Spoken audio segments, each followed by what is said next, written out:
Hello, and welcome to Brada Tales. Tonight, we're bringing you a selection of eerie stories paired with the soothing sound of rain to help you relax and drift off to sleep. Before diving into the atmosphere of suspense, leave a comment below letting us know where you're watching from and what time it is. If these stories send chills down your spine, don't forget to like, share, and subscribe. Get comfortable, let the fear gradually envelop you, and tell us what kind of stories you'd like to hear next time. Settle in, we're about to begin. The Dancing Ghost in Seattle. It was late in the evening when I first saw her. I wasn't looking for anything strange that night. Just a walk, a chance to clear my mind after a long day. The streets of Seattle, though familiar, always had a way of becoming unnerving after dark. The shadows stretched long, creeping along the buildings as the city quieted down, the sound of distant traffic a muted hum against the cold night air. I turned down an old alley I'd passed hundreds of times before. I wasn't sure why I was here tonight, but something pulled me in. The street lights above flickered intermittently, casting a dim glow over the deserted path. As I walked, a strange sound reached my ears, a soft rustling, like the faintest trace of music in the wind. At first, I thought it was my imagination, but the longer I stood there, the more I could feel it. A rhythm, subtle yet undeniable, like someone was dancing to it. I hesitated, looking around. The alley was empty, save for a few discarded papers tumbling in the breeze. But as I listened, the music became clearer. It was faint, almost imperceptible, yet there. The sound seemed to emanate from an old, decaying house at the end of the alley. Its windows were shattered, its door ajar, like a forgotten relic of the past. Yet something about it felt alive. A chill ran down my spine.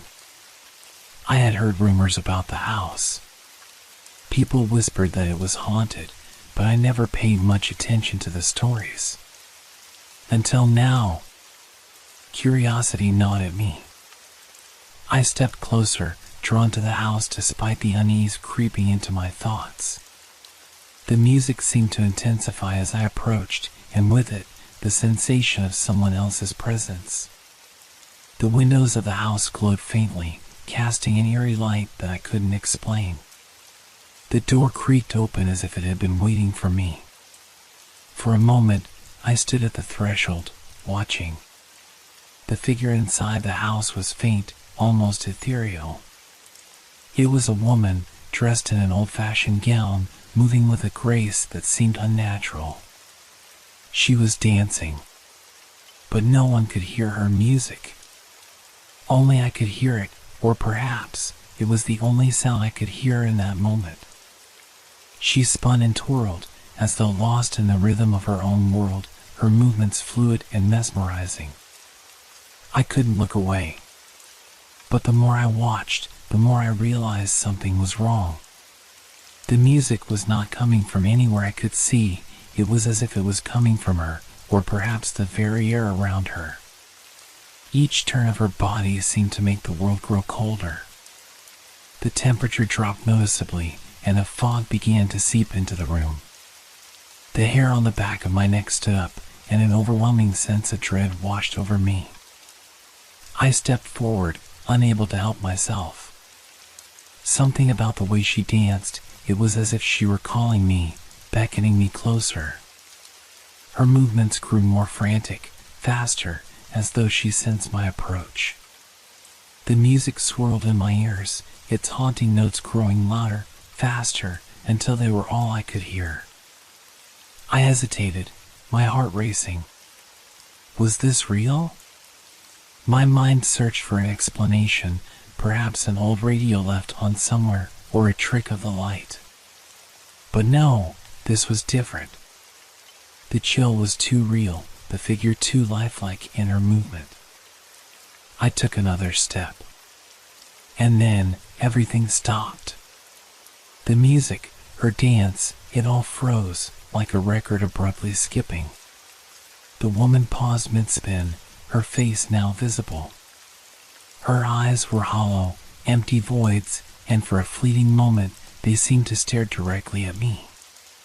But there was no life behind them, no warmth, only an unfathomable emptiness. Suddenly, the air grew colder, and I heard it, a whisper, barely audible, but unmistakably there, "Leave." I froze, my breath visible in the frigid air. My body wanted to move, to flee, but my feet were rooted to the ground. The figure began to dance again, faster now, as though something compelled her to hurry. The music rose to a crescendo, then silence. A gust of wind slammed the door shut behind me. I stumbled backward, nearly falling. The house seemed to close in on me, the shadows growing darker, the cold more suffocating. I didn't wait to see if she would appear again. I turned and ran, my footsteps pounding against the pavement, my heart racing in my chest. But the image of her, twirling endlessly in that forsaken house, remained etched in my mind. And with it, the question that gnawed at me, who was she? And why had she danced like that, alone in that abandoned place? The following days were a blur. I tried to push the memory of that woman from my mind.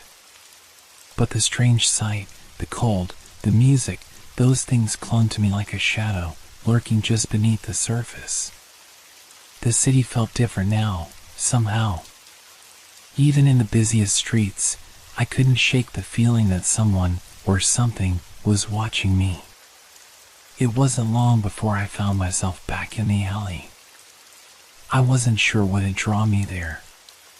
Maybe it was the unanswered questions that kept me up at night. Maybe it was the fear that I hadn't really seen what I thought I had. But something inside me urged me to return. The house looked the same. Abandoned, decaying, as if it had been left untouched for years. No signs of life. Yet, as I approached, I couldn't help but notice something subtle, something unsettling. The windows were darker now, almost as if something, or someone, was hiding behind them. The door was still ajar, just slightly, as if inviting me in. I stood at the entrance for a long time, debating with myself. The street around me was empty, the air unnaturally still. My heart pounded in my chest, but my legs carried me forward, inching closer to the threshold. When I stepped inside, the familiar chill hit me immediately. The music was gone, but the eerie silence that replaced it was almost worse. It was as if the house itself was waiting for something, for someone. The floorboards creaked beneath my feet, each step reverberating through the hollow space. And then I heard it. A faint whisper in the distance. It was a soft, almost inaudible sound, like the flutter of fabric in the wind. But it wasn't the wind. It was movement. Someone, or something, was here with me. I walked further into the house, the air growing colder with every step. The walls seemed to close in around me, the shadows dancing just out of my line of sight. I glanced around, half expecting to see the woman again, her figure spinning in the corner of the room. But there was nothing. Only the emptiness, stretching into every forgotten corner. Suddenly, the whisper came again, louder this time. "Why did you return?" The words weren't spoken, they were felt, as though the house itself was speaking to me, to my very soul. My breath caught in my throat, my heart hammering. I couldn't explain it, but it felt as though the house was alive, aware of my presence, aware of my fear. And then, the silence was shattered. A soft, almost graceful sound filled the room. A footstep. No, not a footstep, more like the faintest trace of a movement, a soft shuffling sound on the wooden floor. It was followed by another, and then another, each one closer than the last. I turned, my body freezing as I faced the dark hallway behind me.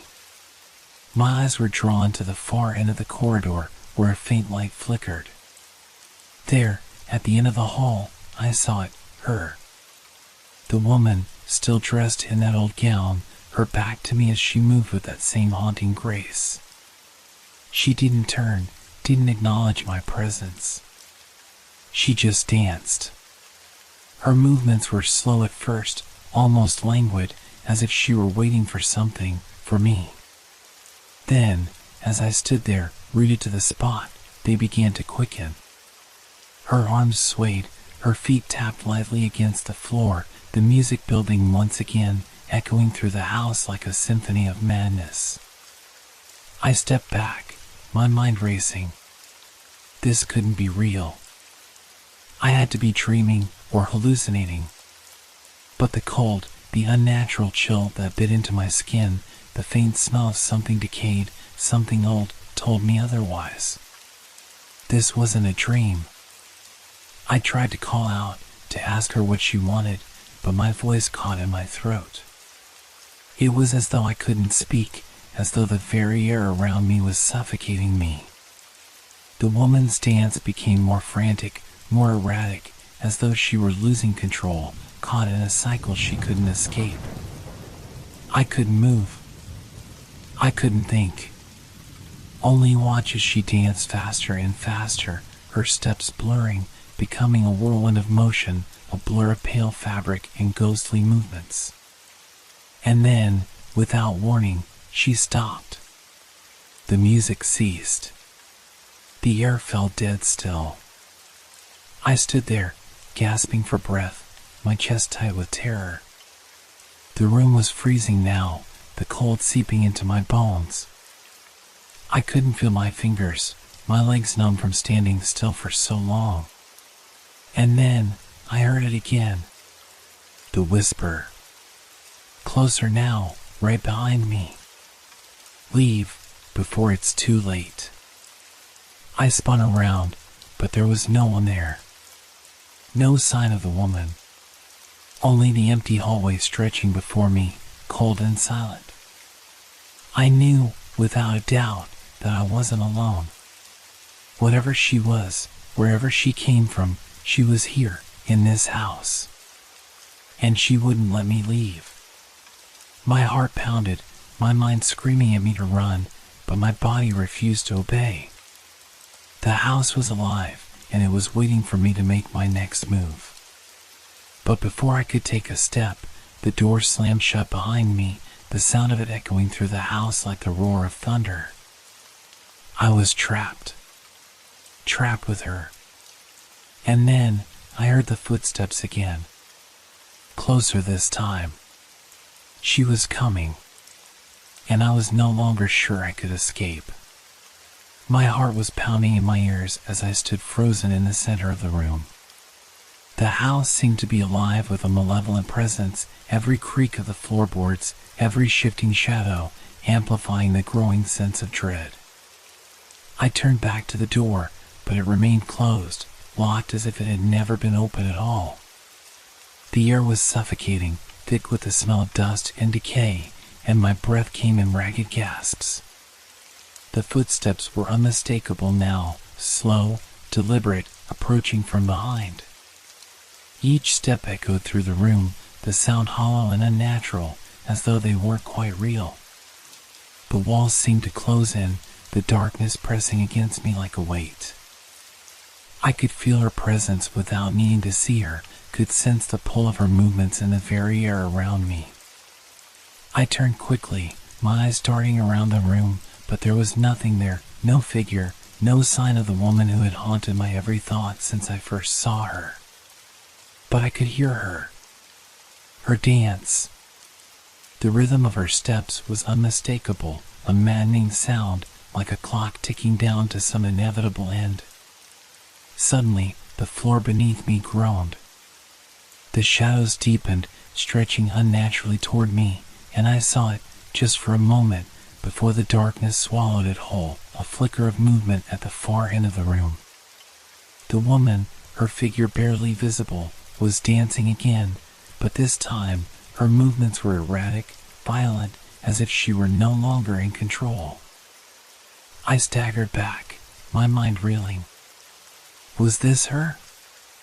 Was this the same ghostly figure who had appeared before? Or had something changed, something darker had taken hold of her? The music swirled, louder now, a chaotic mess of notes that seemed to twist and fray as it filled the space around me. The whisper came again, more insistent this time, closer, right in my ear. You shouldn't have come back. I spun around, but again, no one was there. My body was trembling uncontrollably, my mind struggling to make sense of what was happening. Was I losing my grip on reality?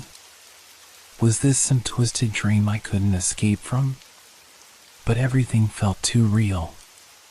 The cold, the shadows, the overwhelming sense of dread, it was all too real. And then, I saw her. She wasn't dancing anymore. She was standing still, facing me. Her hollow eyes were fixed on mine, and for a moment, I felt as though I could see into the very depths of her soul, or what remained of it. She reached out a hand, her fingers unnaturally long, and though she didn't speak, I could hear her voice in my mind. Come closer. I took a step back, my body screaming for me to run, but my feet betrayed me. They moved on their own, drawn toward her like a moth to a flame. The cold wrapped around me like a vice, tightening with every step I took toward her. The shadows seemed to reach out, curling around my ankles, pulling me deeper into the darkness. The woman's face remained expressionless, her eyes unblinking as she continued to reach out to me. You've seen the dance, she whispered. Now you must join it. I tried to fight it. I tried to turn, to run, to break free from whatever force held me. But it was too late. The room seemed to spin, the walls bending and warping, the air growing thicker, colder. I could feel her presence growing stronger, more intense, until it felt as though she were inside my very mind. Suddenly, everything went still. The music stopped. The shadows receded. The woman was gone. For a brief, disorienting moment, I thought I had escaped, that maybe the nightmare was over. But when I looked around, I realized that nothing had changed. I was still in the same room, the same house, the same suffocating cold. And then, I heard it, the soft rustle of fabric. The dance was not over. It was only beginning. I looked up and saw her again, this time standing directly in front of me, her body rigid, her eyes locked onto mine. Her lips moved, but no sound came from them. Yet, I could hear her voice clearly in my mind. You cannot leave. Not until you dance. Panic surged through me, and I tried to move, tried to escape, but my body refused to obey. I was trapped. Trapped in this house, in this moment, with no way out.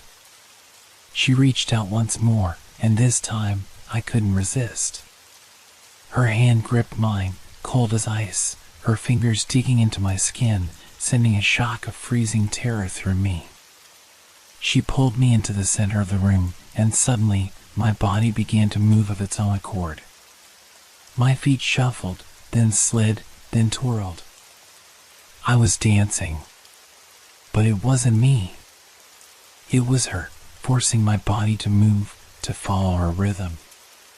The music rose again, filling the room with its haunting, discordant melody. It was as though the very house was alive with it, the walls vibrating, the floor beneath me trembling. Her laughter echoed around me, a cold, hollow sound that sent chills through my very soul. You are mine now, she whispered in my ear, her voice like ice. Once the dance begins, it never ends. The room spun faster and faster, the music growing louder, more frantic. I tried to break free, to scream, to stop the dance, but it was impossible. My body moved without my consent, forced into a rhythm I couldn't control. The shadows swirled around us, pulling me deeper into the darkness until there was nothing left but the dance. And then, with a final, deafening crash of sound, the music stopped. The room fell silent. I was alone, but I wasn't free. I stood in the center of the room, gasping for breath, my body trembling from the cold and exhaustion. My mind raced, trying to comprehend what had just happened. Had I truly danced? Or had I been a puppet, controlled by something far beyond my understanding? The house was still. The cold lingered, but there was something else now, something heavier, something more oppressive. And in the corner of my mind, I heard it, the faintest whisper. "You'll return." I didn't know what it meant. I didn't know if I could ever leave. But one thing was certain, the dance had only just begun. I couldn't move. Not at first. My limbs felt as though they had been frozen in place, my body heavy, like a stone sinking into a riverbed. The cold wrapped around me like chains, and the silence that followed the music was even more suffocating than the noise had been. I stood there, in the center of the room, the echoes of the dance still reverberating in my bones, each step, each twirl, haunting me like a phantom in my mind. I was alone, but I could feel her. Her presence lingered in the air, like a distant shadow. The woman, the ghost, was still with me, watching, waiting, as though she were never really gone. The house, too, felt alive, as though it were breathing along with me, its walls pressing closer with each passing second. The sense of dread I had felt before returned, but this time it was worse. It wasn't just the house that had changed, it was me. My skin felt cold to the touch, as if the very life had been drained from it. My heartbeat was steady, but slow, almost as if it was syncing with the rhythm of the dance I had just been forced to perform. A part of me wanted to scream, to call out for help, but the house swallowed my voice. The silence choked me. I stumbled backward, my legs shaking, my mind racing. Had it been real? Had it all really happened? Or was I just caught in some fever dream, some hallucination brought on by the isolation of the city? But the cold, that bone-deep, unnatural cold, told me otherwise. The house was real. The woman was real. And somehow, I had become a part of it. I tried to gather my thoughts, tried to convince myself that there was still a way out. There had to be a way. I had to escape before I became like her, stuck in this endless cycle, forced to dance forever. But as I moved toward the door, my body betrayed me. My legs wouldn't cooperate. The closer I got to the exit, the harder it was to move. It felt as though the floor beneath me was shifting, pulling me back toward the center of the room. The walls seemed to pulse with a slow, rhythmic beat, as though they too were alive with the same energy that had filled the air during the dance. I stopped, gasping for air. The whispers returned, faint at first, but growing clearer. "Don't leave," the voice said, soft and cold, like the wind through an abandoned graveyard. "You can't leave. Not yet." I turned, but there was no one there. The house was still empty, its dark corners filled with nothing but shadows. Yet, I knew she was there. I could feel her watching me, her cold, hollow gaze burrowing into my soul. My eyes darted around the room, desperate for any way out, but everything looked the same. The door was still shut, the windows still shattered. The only thing that had changed was me. I could still hear the music in the back of my mind, a faint melody that refused to leave. It was as if it had become a part of me now, woven into my very being, like a thread that tied me to the house, to the dance. Suddenly, I felt it, the cold hand, touching my shoulder. My breath caught in my throat, and I spun around to face her. She stood there, as if she had never left, her pale figure bathed in the dim light from the cracked windows. Her face was expressionless, but her eyes were different now. Hollow, yes, but with something else. There was recognition there. Recognition and something darker. "You'll never leave," she whispered, her voice soft but firm, as if it were a truth written in the very fabric of this place. "You belong to me now. To us." The words didn't make sense. I wanted to scream, to break free from whatever hold she had on me, but my voice was trapped inside, like it had been before. I could feel the pull of her presence, as though it were seeping into my mind, into my thoughts, twisting them, wrapping them around her. It was like an invisible cord tethering me to her, to the house, to the dance. And then I realized the house wasn't just a place. It was a trap, a prison, a cycle. And the dance, it wasn't just her dance. It was mine now, too. I stumbled backward, my legs weak beneath me, but the floor was unforgiving, and I fell. My hands scraped against the cold, hard wood, the chill sinking deep into my skin. As I tried to rise, I felt the air change. The music was back, faint at first, but building, swelling, louder and louder, until it consumed everything. The shadows began to shift again, stretching and twisting, becoming something more, something darker. She stepped forward, her hand extended once more, her fingers impossibly long. "Dance with me," she said, her voice low and seductive. "It's the only way." I couldn't resist. My body moved on its own, drawn to her, pulled into the rhythm that filled the room. The floor seemed to vanish beneath me as I was lifted into the air, twirling, spinning, caught in the same dance I had tried to escape. Her laughter echoed around me, hollow and cruel, as the shadows closed in. The house pulsed with the music, the walls bending and shifting in time with the beat. The floor beneath my feet was no longer solid. It was like dancing on air, suspended in the never-ending waltz. And then it hit me. There was no escape. There never had been. The dance would go on forever. As the music reached its fevered peak, I felt myself losing myself, my thoughts slipping away, replaced by the rhythm, the cold, the shadows. Her eyes were locked onto mine, her grip tightening around me, pulling me deeper into the dance. I was no longer me. I was part of the house, part of the dance, and the music would never stop. I don't remember how much time passed. Hours? Days? It felt like an eternity, but I could never be sure. The dance continued, unbroken, relentless. I had lost track of my thoughts, my identity, my very essence. The only thing that remained was the rhythm, the movement, and her, always watching, always pulling me deeper. I tried to scream.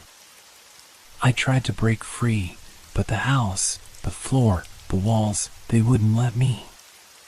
It was as though they were part of her, part of the dance. Every motion I made, every desperate attempt to escape, only brought me closer to her. I had become part of it all. The music, the cold, the shadows, they were now in my blood, in my bones. The whispers grew louder now, their words mixing with the melody, until it was impossible to tell where one ended and the other began. They spoke of things I didn't understand, of promises made and broken, of eternity spent in the same endless loop. There was no escape. There would never be escape. And then, suddenly, the music stopped. The silence was deafening. For the first time in what felt like forever, I was still. My breath came in sharp gasps, my body trembling from exhaustion and terror. I tried to speak, to ask her why, but no words came. She stood before me, her face as blank as ever, her eyes glowing with an unnatural light. "You're ready," she whispered. I didn't understand. What did she mean? Was this the end? Or was it just another part of the dance? My mind was too foggy, too clouded by the horrors I had witnessed to grasp the meaning of her words. But then, as if to answer my unspoken question, she reached out a hand.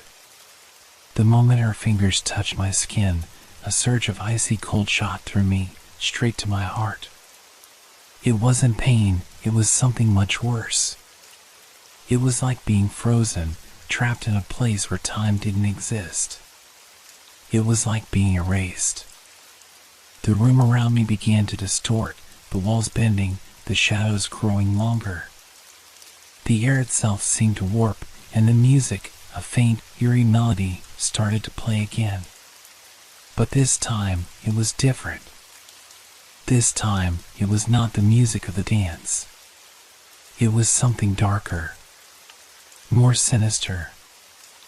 I looked down at my hands, and I saw them change. The skin began to crack, as if something was tearing it from the inside.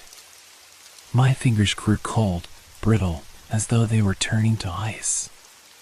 My reflection in the shattered mirror across the room showed a face that was no longer mine, hollow, empty, a ghost of what I used to be.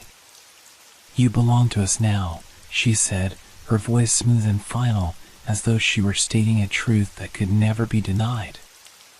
"You're one of us. You will dance forever." The floor beneath me seemed to sink away, and I felt myself falling deeper and deeper into the shadows, into the cold. My mind screamed, but my voice was gone.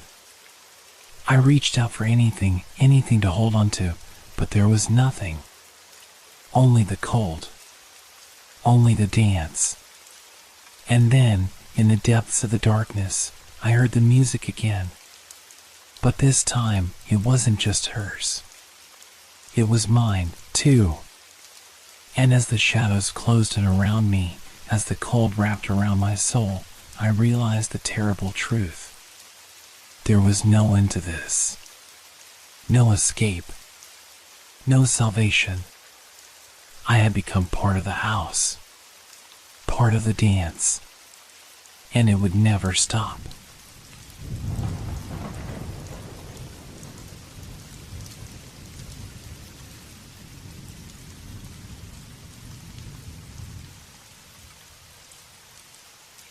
Zombie Field in South Dakota.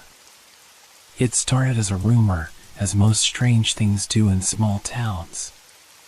People said they saw something out there, something moving in the tall, unkempt grass that stretched endlessly across the flat fields of South Dakota. At first, I didn't believe it. How could I? This was a peaceful, sleepy place. The only thing people came here for were the endless horizons and the quiet. But when I arrived, the whispers didn't stop. And when the air turned cold that first evening, I knew I had to see it for myself. I had come to this remote area to get away from the noise of city life. The empty roads, the overgrown fields, and the flat, barren land were a stark contrast to the life I had known. But there was something about it here, something that made the hairs on the back of my neck stand up. The locals had always been kind, but their eyes darted nervously whenever I asked about the fields. They said it wasn't safe to wander too far. They mentioned figures, shadows that moved among the tall grasses when no one else was around. But the stories were always whispered, hushed, as though they feared even speaking the words aloud. One evening, as the sun began to set and the shadows stretched long across the earth, I decided to investigate. I wasn't one to believe in ghosts or rumors, and I had to see it for myself. So, I set out, following a dirt path toward the field. The air was thick with the smell of damp earth and dry grass. A light breeze rustled the tall stalks, but the silence was unnerving. It felt as if the land was holding its breath, waiting for something. As I reached the edge of the field, I saw it, figures, moving slowly, too slowly, through the swaying plants. At first, they seemed like trick of the light, shadows playing in the wind, but as I focused, I realized they weren't shadows. They were people, or at least, they looked like people. Their movements were stiff, jerky, like they didn't belong here, like they were trapped in some unnatural state. I felt a chill creep up my spine. They didn't seem to notice me standing there, watching them from a distance. I thought about calling out, asking if they needed help, but something inside me told me not to. I stayed still, my breath shallow, watching them sway and stumble through the tall grass. As I took a step forward, I thought I saw one of them turn, as if sensing my presence. My heart raced. But the moment I tried to get closer, the figures suddenly stopped moving. Everything went still. The wind died, the world became silent, and for a moment, I thought I had imagined the whole thing. Then, without warning, the figures began to move again, faster this time, as if they had been waiting for me to make a mistake. They glided across the field, their movements smoother now, but still unnatural, as if they weren't quite real. They didn't walk, they seemed to glide, like shadows cast in moonlight. I tried to take another step forward, but the figures vanished, just like that. One moment they were there, and the next, nothing but the rustling of the grass remained. I stood frozen, my mind racing. What had I just seen? Was it real? Was it some kind of illusion, the product of my tired mind or the isolation of this place? I turned back, my legs heavy, heart pounding in my chest. But as I walked away, the thought that had been lingering in the back of my mind suddenly surfaced. I wasn't alone. I looked back over my shoulder. No figures, no shadows, just the swaying grasses. But the feeling of being watched didn't leave me. It clung to me, a cold, oppressive presence. I shook my head, trying to clear it, but the unease lingered like a thick fog. The quietness of the land, which had once been so peaceful, now felt wrong. There was something about that field, something ancient, something that made me feel small, insignificant. The air was still, but it seemed to hum with an energy I couldn't understand. I couldn't shake the feeling that I had seen something far more dangerous than I could comprehend. And I couldn't help but wonder, if those figures were still out there, just beyond the tall grass, what would happen if I went back? Would they be waiting for me, moving slowly, gliding, as they had before? Or was I just imagining it? The wind kicked up again, rustling the grass around me. I turned and walked quickly back toward the town, my footsteps quickening with each passing second. But deep down, I knew the unease wasn't going to leave me. That field wasn't just an empty stretch of land. Something was out there.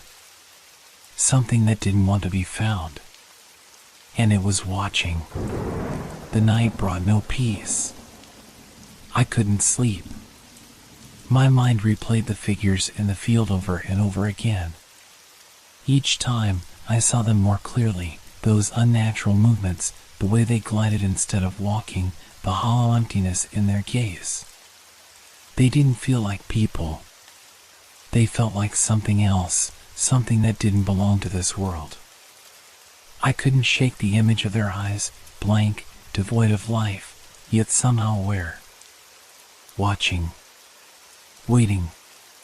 The next morning, I tried to ignore it, trying to convince myself that I had simply seen a trick of the light, maybe a mirage brought on by fatigue or the isolation of the place.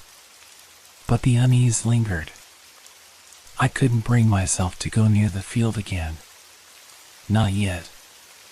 As the day wore on, I began to notice something else.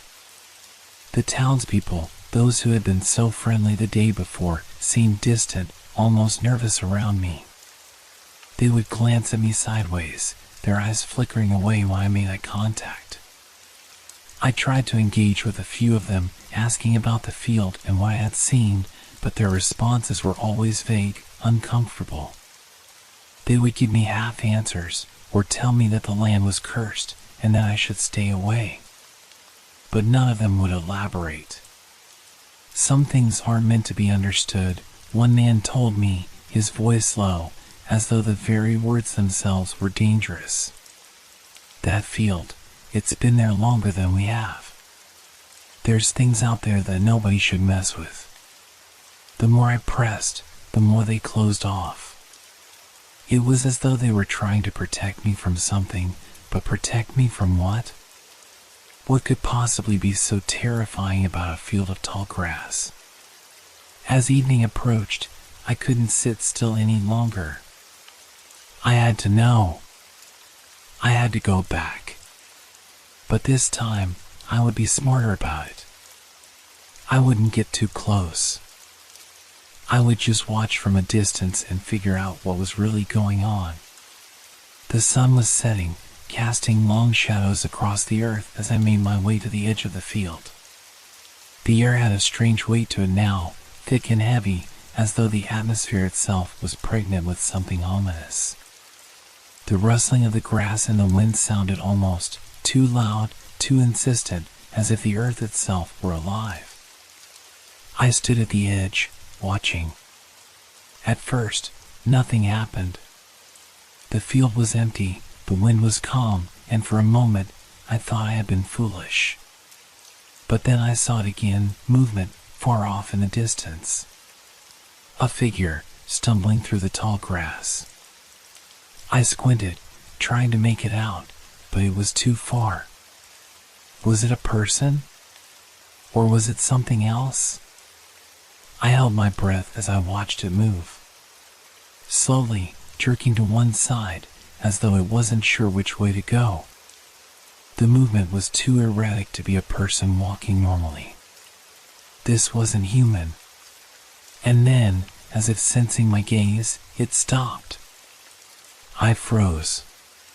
My heart raced, and for a moment, I could have sworn the air itself turned cold.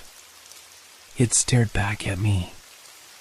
I couldn't see its face clearly from this distance, but I felt it, deep in my bones, those eyes, watching, seeing me. I took a step forward, my curiosity overwhelming my sense of caution. I had to know what it was, what they were. But as soon as I moved, the figure vanished into the grass without a sound. I stopped, my breath caught in my throat. No movement. No sound. Just the wind. I stood there for what felt like an eternity, not daring to move. But when I finally dared to take another step, I saw something else. Another figure, much closer this time. It was standing, unmoving, only a few yards away from where I stood. I hadn't heard it approach. It was just there. I should have run. I knew I should have. But my feet wouldn't move. My heart was pounding in my chest as I stared at the figure, at the way it stood so still, as if waiting for me. It didn't sway in the wind. It didn't move an inch. It just watched.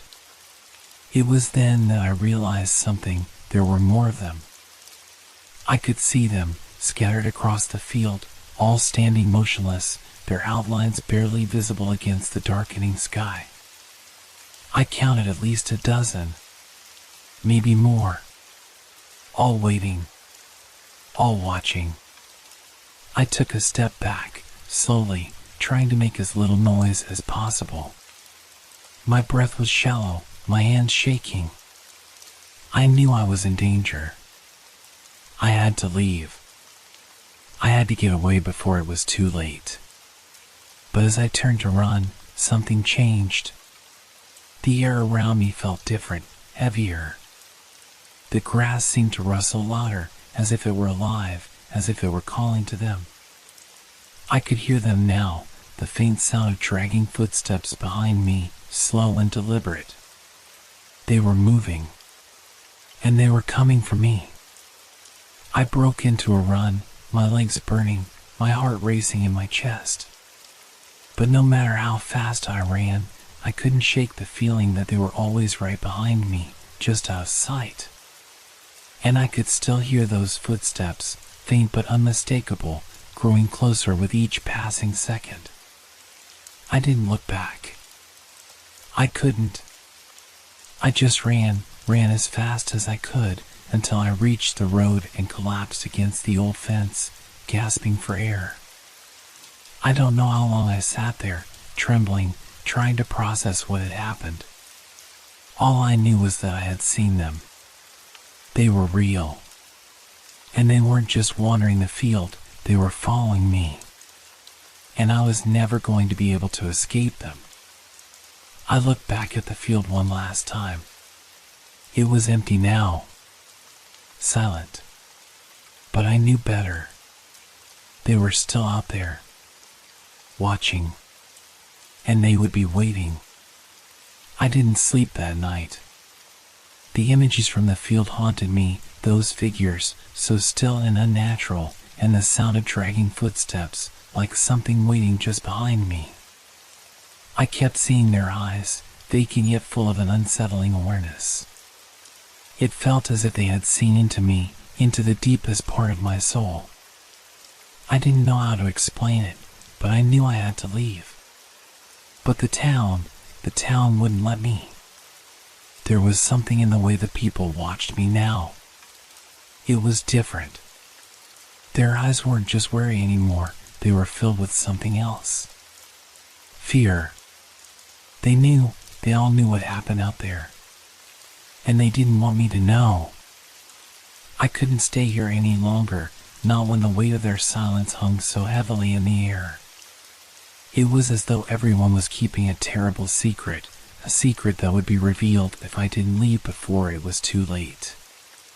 The following day, I tried to talk to a few of the locals, people I had spoken to just the day before. But the moment I mentioned the figures in the field, they shut down. Their faces tightened, their voices faltering.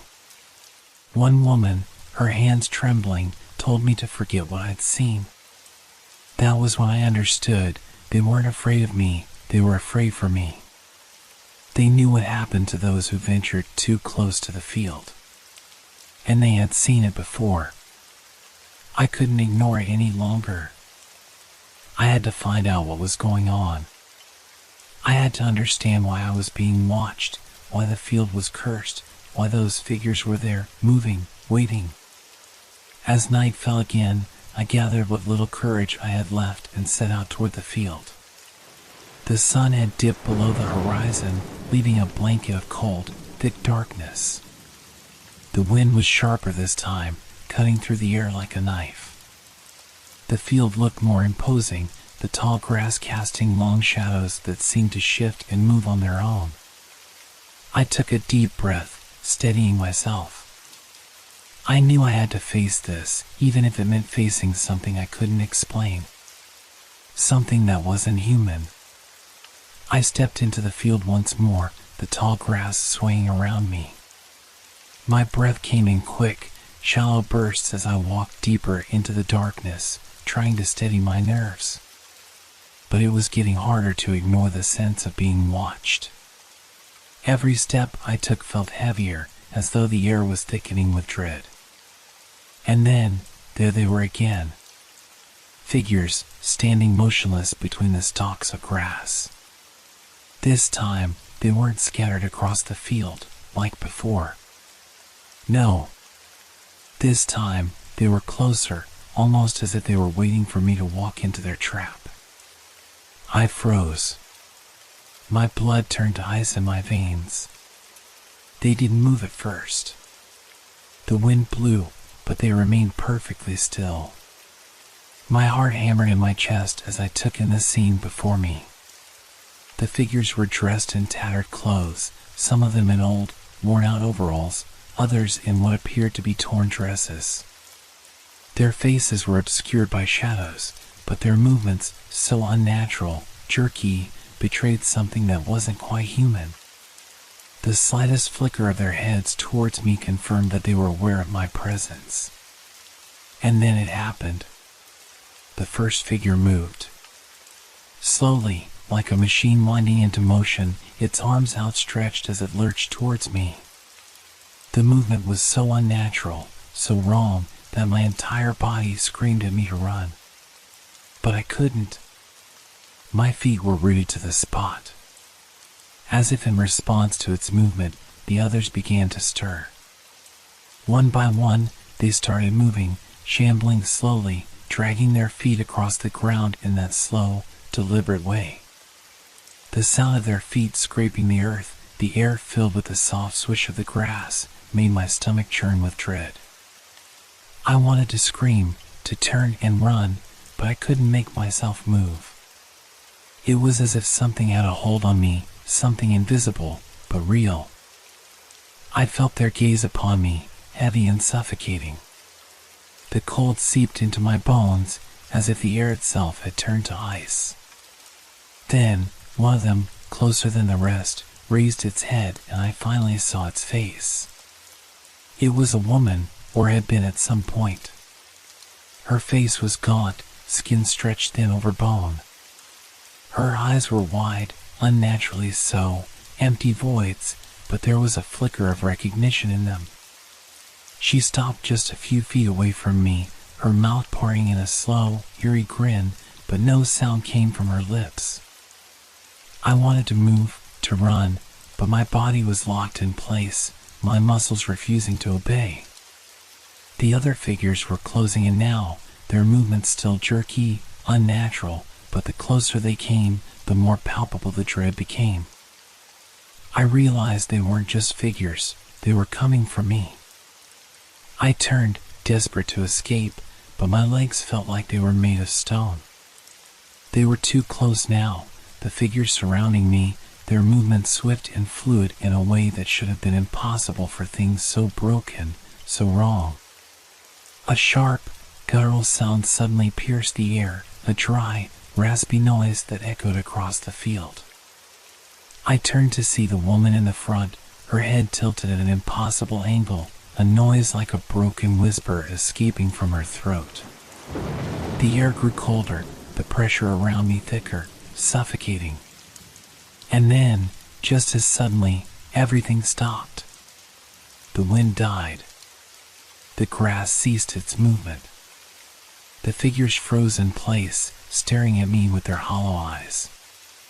My breath came in quick, ragged gasps as I stood in the midst of them, unable to move, unable to think. It felt as though time itself had stopped. But then, I heard it, a soft, distant voice. A whisper. My name. And as it called me, the ground beneath my feet began to tremble. The figures slowly took another step forward. And this time, I knew it was too late to run. The earth trembled beneath me. The figures moved again, this time faster, their ragged, jerky movements becoming more purposeful. The eerie whisper of my name echoed louder, this time from all directions, as if the very ground around me was calling out. My heart raced in panic, but my legs were frozen in place, my body betraying me. I wanted to scream, to fight, but nothing came. My breath was ragged, shallow, as the cold air pressed down on me like a physical weight. I could feel the cold seeping into my skin, the same unnatural chill that had gripped me when I first stepped into the field. The figures were closing in now, their movements deliberate, their eyes, those hollow, empty eyes, never leaving me. It was as if they were studying me, waiting for something, though I didn't know what. One of the figures, the woman with the twisted neck, was the closest. Her face was closer now, her hollow eyes locked on mine with an intensity that made my blood run cold. The strange smile on her face remained frozen, a grotesque mockery of warmth. I could almost hear her thoughts, her anticipation, her hunger. I tried to move again, tried to take a step back, but my body refused to obey. The grip of terror was too strong, too deep. The whisper came again, this time so close I could feel the breath of it against my ear. "Come closer," it hissed. "Come closer, and you'll know, you'll understand." I didn't want to understand. I didn't want to know what they wanted from me. But as much as I tried to resist, I felt an undeniable pull, a strange, magnetic force drawing me toward them, toward her. I could feel my body moving, despite my desperate attempts to stay still. I wasn't walking. I was being dragged, as if some unseen force had taken control of my limbs. The woman's grin grew wider, her mouth opening impossibly wide as if she wanted to swallow me whole. The others moved in unison, closing the circle around me. I could hear the low groans, the creaking of their bodies as they shifted, their hands stretching toward me like claws. And then, something snapped. The ground beneath me gave way. I felt it before I saw it, an immense pressure, a sudden, crushing sensation that made my chest tighten, my breath catch.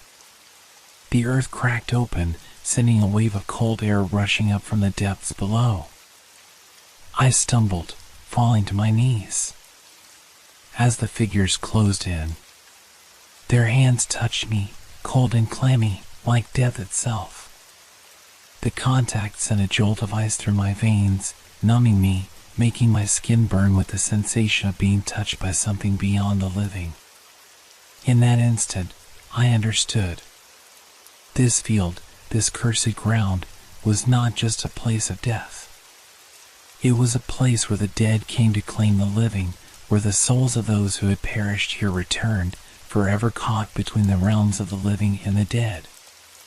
The figures were not just haunting this place, they were trapped here, doomed to repeat the same motions, the same haunting, over and over, for eternity. And now, I had become a part of that cycle. The air grew thicker, heavier, and I felt the pull of it, like the weight of all those lost souls trying to drag me down into the earth with them. My heart pounded in my chest as I fought to escape, but the more I struggled, the harder it became to breathe. The cold seeped deeper, as if the darkness itself was consuming me. The whisper grew louder, maddening in its insistence. "You can't escape. You can't escape. You are ours now." And then, the ground cracked wide open beneath me, swallowing the last of my strength. I felt myself fall, deeper and deeper, into the void below, where the cold consumed everything. But just before everything went black, I heard one last thing. A scream. My own scream, echoing in the darkness, swallowed by the earth. And then, nothing. I awoke with a start, my body jerking upright, gasping for air. For a moment, I thought it had all been a dream. The field, the figures, the suffocating cold, it all seemed so far away, like something I had only imagined. I blinked rapidly, trying to adjust to the light around me, trying to calm my racing heart. But then I looked down. The ground was wet beneath me, soft mud sticking to my clothes, my hands, my face. The faint smell of earth and decay lingered in the air, heavy and oppressive. I looked around. The field was still there. The figures were still there. And I was still standing in the middle of it, caught between the dead and the living, unable to escape. The shadows stretched long in the fading light of the day, and the whispering began again, soft and insistent, echoing in my mind. "It's not over yet." And I realized, with a sickening lurch in my stomach that it never would be. I had become part of the field now, part of the darkness that swallowed all who dared to enter, and there was no escaping it. No escape. Not anymore. I don't know how long I've been here, standing in that accursed field. The sun has long since set, and the only light now comes from the cold, gray moon, casting a sickly glow over the place. The figures are still here, just as they were before, standing motionless in the tall grass, their hollow eyes locked onto me. I can feel their gaze even when I try to look away. It's like they're waiting, watching, calculating. I'm no longer sure what's real and what isn't. My thoughts are fractured, slipping through my fingers like sand. The whispering has stopped for now, but I know it won't be long before it starts again. It always does. I can feel the weight of it pressing down on me, that constant sense of wrongness, the suffocating presence that clings to this place like a curse. The wind picks up again, and with it, a soft rustling in the grass. It's like they're moving, but it's not the same as before. They don't need to walk anymore. They don't need to move at all. The figures simply are, existing in this space, caught between life and death, frozen in an endless loop. I'm part of that loop now. I can feel it in my bones, a cold, gnawing certainty that I've become one of them. For a moment, I almost hoped that I'll disappear, become one of the figures, one of the shadows that stalk this cursed ground. Maybe it would be easier than trying to make sense of any of this. But when I look down at my hands, I can still feel the pulse of life in them, but blood that still runs through my veins. I'm not one of them yet, but I know I'm closer than I ever wanted to be. I try to move, to escape this nightmare. But every time I take a step, my feet seem to sink deeper into the earth, as though the ground itself is pulling me down. The more I struggle, the harder it becomes to breathe. The cold wraps around me, tighter and tighter, suffocating me with its grip. I can feel the figures closing in now, their movements faster, more fluid, as though they sense the fear radiating off me. I hear the whisper again, low and guttural, crawling into my ears like a poison. You're not going anywhere. It's them. It's the dead. Their voices, their thoughts, they're in my head now. I can hear their screams, their desperate cries, their regrets. I see flashes of their lives, fragments of memories that don't belong to me. Their pain is my pain. Their fear is my fear. I am trapped in this field with them, bound by the same fate. The ground trembles again, and I stumble, falling to my knees. The figures are closer now, too close. I can feel their cold hands on me, their fingers brushing against my skin like ice. Their mouths open, but no sound comes out. They're not trying to speak to me anymore. They're showing me something. I can see it now, the endless cycle of torment. The dead, those who had wandered into this field before me, were doomed to become a part of it, to repeat the same motions over and over. They had tried to escape, just like I did. But they couldn't. None of us could. It's not just the dead who are trapped here. It's anyone who dares to enter, anyone who gets too close. We are all part of it now, the living and the dead, bound by a curse older than this field, older than the land itself. And there is no escape. I try to scream, but the sound catches in my throat. I feel it, a tug in my chest, a pulling sensation that seems to come from deep within the earth itself. The figures are closer now, their cold hands reaching out to touch me, to drag me into the dark depths of the ground. I can feel the earth open up beneath me, its blackened maw waiting to consume me, to pull me into its cold, suffocating depths. I know what's coming. I know what's going to happen. The dead are coming for me, and I am going to join them. And as the darkness closes in around me, I realize one terrible truth. This is it. This is the end. But it's not really the end, is it? The cycle will continue, over and over again. New souls will wander into this field, seeking answers, looking for escape. And when they do, they will become a part of the curse, just as I have. And the figures, their eyes will never leave. They will always be waiting. Always. Because there is no escape from the field of the dead. There is no escape from the endless cycle. And I will never be free. It had been a long drive through the vast, empty stretches of New Mexico. The sun was dipping below the horizon as I turned into the parking lot of a motel, a small, aging building that seemed as though it hadn't seen a new guest in years. There was something about it that made me uneasy. Maybe it was the peeling paint or the way the sign flickered in the fading light. But the exhaustion of the road and the prospect of sleep made me push aside any doubts. The motel itself was tucked away off the main highway, hidden behind a thick line of dust and sand. The only sounds that filled the air were the hum of distant trucks on the highway and the soft rustling of dry leaves blowing across the lot. The desert stretched endlessly in every direction. There was no other place for miles, just the open, desolate expanse of land. The front office was a small, dimly lit room with an old, wood-paneled counter.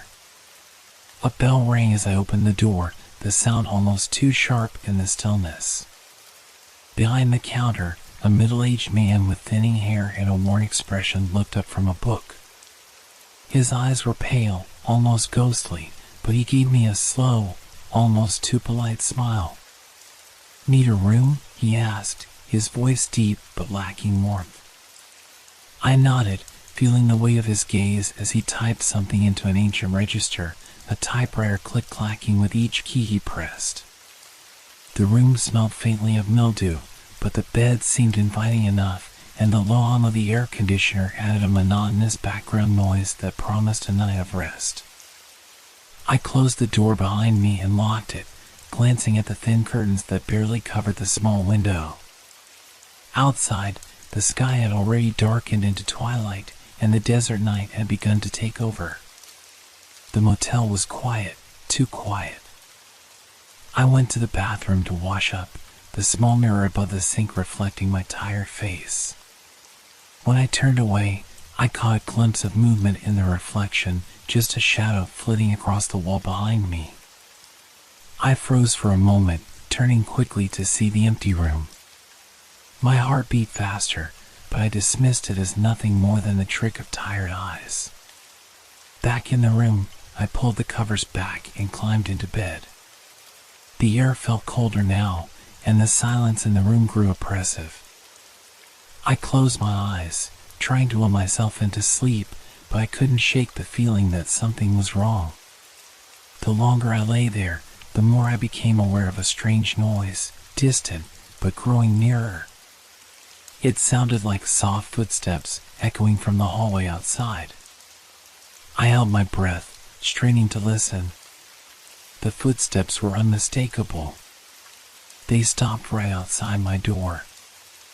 I felt a chill crawl up my spine, and I sat up in bed, listening to the sound of slow, deliberate steps. They lingered for a moment, and then, nothing. The air was still again, heavy with silence. I tried to reason with myself. It was just a bad dream, just my imagination playing tricks on me. But the silence felt too heavy. I could almost hear my heartbeat thudding in my chest. I tried to turn over and sleep, but the unease clung to me like a second skin. Another sound, faint, but there, sounded from the hallway. A whisper, soft and unintelligible. It was as though someone, or something, was right outside my door, just on the other side. I stared at the door, my breath shallow. Maybe it was just another guest, or the wind playing tricks. I wasn't sure, but I wasn't about to open the door to find out. And then, as though to confirm my worst fears, the footsteps began again, louder now. They circled around the door, moving from one side to the other. They weren't leaving. They were getting closer. I turned on the bedside lamp, trying to create a buffer of light against the suffocating darkness. I told myself it was fine, just a man or a woman passing by, nothing to worry about. But the more I tried to ignore the sounds, the more they seemed to fill the room. I finally stood up, my hands trembling, and grabbed the handle of the door. But the moment I touched it, the footsteps stopped. There was no more movement. The silence was absolute. I stood frozen for a few more moments, unable to decide if I should open the door or lock it tighter. My eyes darted to the window. The faintest outline of something moved just outside. A shadow. But nothing was there when I looked again. I swallowed hard, hoping my mind was simply overreacting to the isolation of the place. But deep down, a creeping feeling told me otherwise. The motels here weren't all that glamorous, but the stillness, this wasn't just the kind of quiet you could ignore. This was the kind of silence that made you feel as though you were being watched. Sleep didn't come easily that night. Every time I closed my eyes, I felt as though something was watching me, lingering just beyond the edge of my awareness. The air in the room felt too still, like it was holding its breath. The hum of the air conditioner seemed to fade, replaced by a low, almost imperceptible buzzing in the back of my mind. Around midnight, the quiet was shattered again. There were footsteps, slow, deliberate, unmistakable, moving across the hallway outside my room. But this time, they didn't stop at my door. The footsteps continued, lingering at the far end of the hallway, then turning back toward me, as though pacing back and forth. I held my breath, listening intently, hoping it was just the wind or some other natural cause. But deep down, I knew better. The sounds grew louder. The unmistakable shuffle of feet, dragging along the worn carpet, was now accompanied by the faintest murmur, a whisper so soft it was barely audible, but undeniably there. It was as though someone, or something, was speaking just out of reach, its words lost in the static of my fear. The whispering voice was unintelligible, like an ancient language, distorted by time. I squeezed my eyes shut, hoping it would stop, but the noise continued, closer now. My body felt frozen, a tension running through me like I was trapped in the eye of a storm. My heart hammered in my chest as I dared not move. The steps stopped abruptly. And then, without warning, there came a sharp knock at my door. I jolted upright, my breath coming in short gasps. A voice, too soft to be fully clear, spoke from the other side of the door. "Let us in." My mind screamed at me to ignore it, to stay as still as possible. But the voice, it wasn't human. It had a strange, unnatural cadence to it, a raspy, hollow quality that made the hairs on the back of my neck stand on end. I knew then that I wasn't dealing with something normal. There was something here, something that didn't belong. I backed away from the door, my body trembling as I searched the room. The walls felt like they were closing in, the shadows stretching unnaturally, creeping toward me like they had a life of their own. I tried to rationalize this situation. Maybe it was just another guest, maybe it was a prank. But the more I tried to explain it away, the more my fear grew. The knock came again, louder this time, followed by the unmistakable sound of something scraping against the door, a slow, deliberate movement, as if it was testing the barrier that separated me from whatever lay outside. I couldn't help but imagine that whatever was on the other side of that door wasn't human. I stood there, my back pressed against the farthest corner of the room as the sounds continued. A low thud echoed from the hallway, followed by eerie silence. Then, another whisper. "You are not alone." My eyes darted to the small bathroom in the corner. I could feel the hairs on my arms prickle as if I were being watched from there, too. I didn't dare go near it. I couldn't leave the room. The door felt like my only protection, but it was a thin one, and I knew that whatever was out there would find a way inside eventually. The silence stretched on, broken only by the occasional whisper, the occasional scrape, the occasional knock. I wasn't sure how long I had been sitting there in the darkness, my body tense, my mind racing. The minutes seemed to drag on forever. Then, as if on cue, the lights flickered. For a moment, the room was plunged into darkness. I froze, every muscle in my body going rigid. My eyes adjusted, and I could barely make out the faint outline of the door, but there was something else. Something moving in the shadows. The air in the room grew colder, colder than it had been when I first arrived. The temperature dropped so quickly that I could see my breath, each exhale a mist in the air. And then, right in front of me, I saw it. A shadow moving across the wall. A figure, tall and gaunt, its outline jagged and unnatural, as if it were made of darkness itself. It stopped just by the door, standing still as if listening. The figure was tall, unnaturally so, with limbs that seemed to stretch out of proportion. I couldn't make out its face, but I could feel its eyes, cold, empty eyes, piercing me from the other side. I wanted to scream, but my throat was paralyzed. I wanted to run, but my body wouldn't move. I was frozen in place, a prisoner in my own mind. The shadow began to move again, slowly, deliberately. It drifted toward the edge of the room, its form shifting and twisting as if it were no longer bound by the laws of reality. It disappeared into the corner, leaving nothing but an oppressive silence in its wake. And then, just like that, the footsteps outside the door stopped. The whispers ceased. The temperature in the room slowly began to rise again. The shadows retreated to their corners, and the stillness settled over everything. But I knew that whatever had been there, whatever had been watching me, was still out there. It had never left. I wasn't sure if I could stay another night in this place. The sense of being watched was too overwhelming, too suffocating. But even as I thought about leaving, I realized that the road ahead was just as empty, just as desolate as the motel. There was nowhere to escape. The darkness here wasn't just in the rooms, it was everywhere, closing in on me, waiting. I had to leave. But a deep, nagging feeling told me I wouldn't make it out of here unscathed. And that was a thought I couldn't shake, no matter how hard I tried. The following morning didn't bring the relief I had hoped for. The sun barely touched the dusty horizon, casting a dim light over the isolated landscape of New Mexico.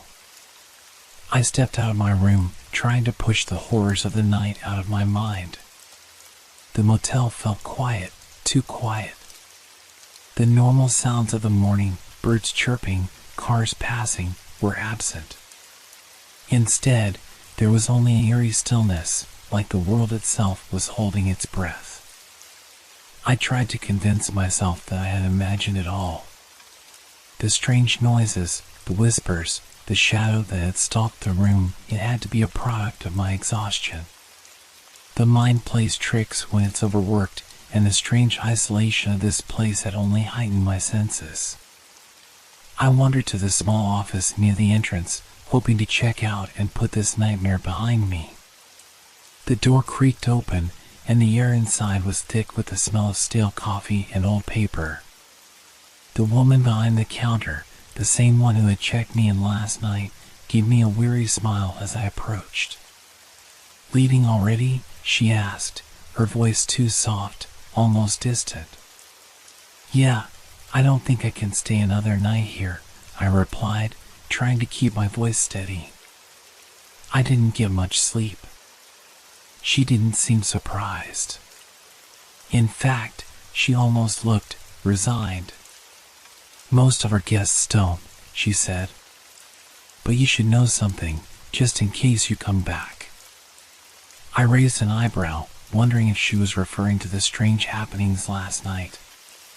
What do you mean? The motel, she began, her voice dropping to a whisper, is not what it seems. Sometimes, things are better left unknown. You might feel the need to come back, but trust me, don't. I frowned, unsure of how to respond. Is something wrong with the place? She hesitated, her gaze darting toward the window, as though checking to make sure no one else was listening. It's not the building. It's the land. It's cursed. People who stay too long start hearing things, seeing things. You won't be the first person to leave and never return. Some just vanish. The words hit me like a wave. The sense of dread from last night surged back, more real than ever. I didn't know whether to laugh or to run. But one thing was clear, I had to leave, and I had to leave now. I grabbed my keys and turned to head back to my car, but as I walked toward the door, I felt a chill run down my spine. The hairs on the back of my neck stood on end. The air outside felt colder than it had a moment ago, and the shadows stretched unnaturally across the parking lot. I stopped in my tracks, my heart racing as I saw it, the figure in the distance, standing by the far end of the motel. The same tall, gaunt shape I had seen in my room last night. I froze, my breath catching in my throat. It was too far away for me to make out details, but I could feel its eyes on me, cold and penetrating. The figure didn't move, didn't speak. It just stood there, watching. I knew I couldn't stay any longer. I rushed to my car, my hands shaking as I fumbled for the keys. I slammed the door shut and started the engine, not bothering to check my rearview mirror. I didn't want to know if it was following me. I just needed to get out. The road stretched ahead, barren and desolate, like the landscape around the motel. The silence was deafening as I drove, my mind racing with 1,000 thoughts, none of them comforting. What had the woman meant by cursed? Who, or what, was that thing I had seen? The more I thought about it, the more I began to doubt my sanity. Had I imagined it all? Was it just fatigue, stress, or something far darker? I tried to focus on the road, but every so often, my eyes would dart to the rearview mirror, half expecting to see the shadow behind me. But there was nothing. The road was empty, just as it should be. That's when I heard it again, the unmistakable sound of footsteps. Slow, dragging, getting closer. I glanced in the mirror, and for the briefest moment, I thought I saw something move in the reflection. My heart leapt into my throat as I slammed on the brakes, forcing myself to turn and look back. There was nothing there. Just empty road, the endless stretch of desert stretching on behind me. But the footsteps continued, echoing in my mind, growing louder. Was it the sound of my own panic? Or was something, or someone, following me after all? I didn't know how long I drove. Hours? Days? The landscape outside remained unchanged, the same barren, unwelcoming desert, as though time itself had stopped. The sun seemed to hover unnaturally in the sky, neither rising nor setting. And then, just as suddenly as it had started, the sound of the footsteps stopped. The silence was overwhelming. I finally pulled over, exhausted and confused. I leaned back in my seat, trying to calm my racing heart, trying to make sense of what had happened. But the answer eluded me. I was alone now, but I couldn't shake the feeling that I wasn't.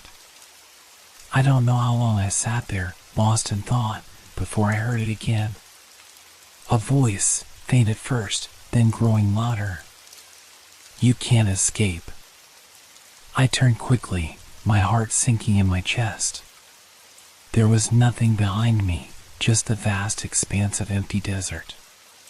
But I knew that whatever had been at that motel, whatever had been watching me, was still there. It had followed me, and it wasn't going to let me go. As the words echoed in my mind, I realized one terrifying truth: there was no escape. I was already part of the motel's curse, trapped in a nightmare with no end. I don't remember how I ended up back on the road. The last thing I knew, I had been sitting in my car, trying to make sense of the disjointed events that had unfolded. The voice in the desert, the footsteps, the growing sense that something had followed me from the motel, it was all too much. My mind, already frayed by the terror of the night before, was unraveling at the edges. I couldn't trust my senses anymore. Everything was a blur. The road before me seemed endless, the horizon stretching out in every direction, just as it had when I'd first driven away. My hands gripped the steering wheel, knuckles white, the car moving forward with no clear purpose. I wasn't sure where I was going, only that I had to keep moving. But then, it happened.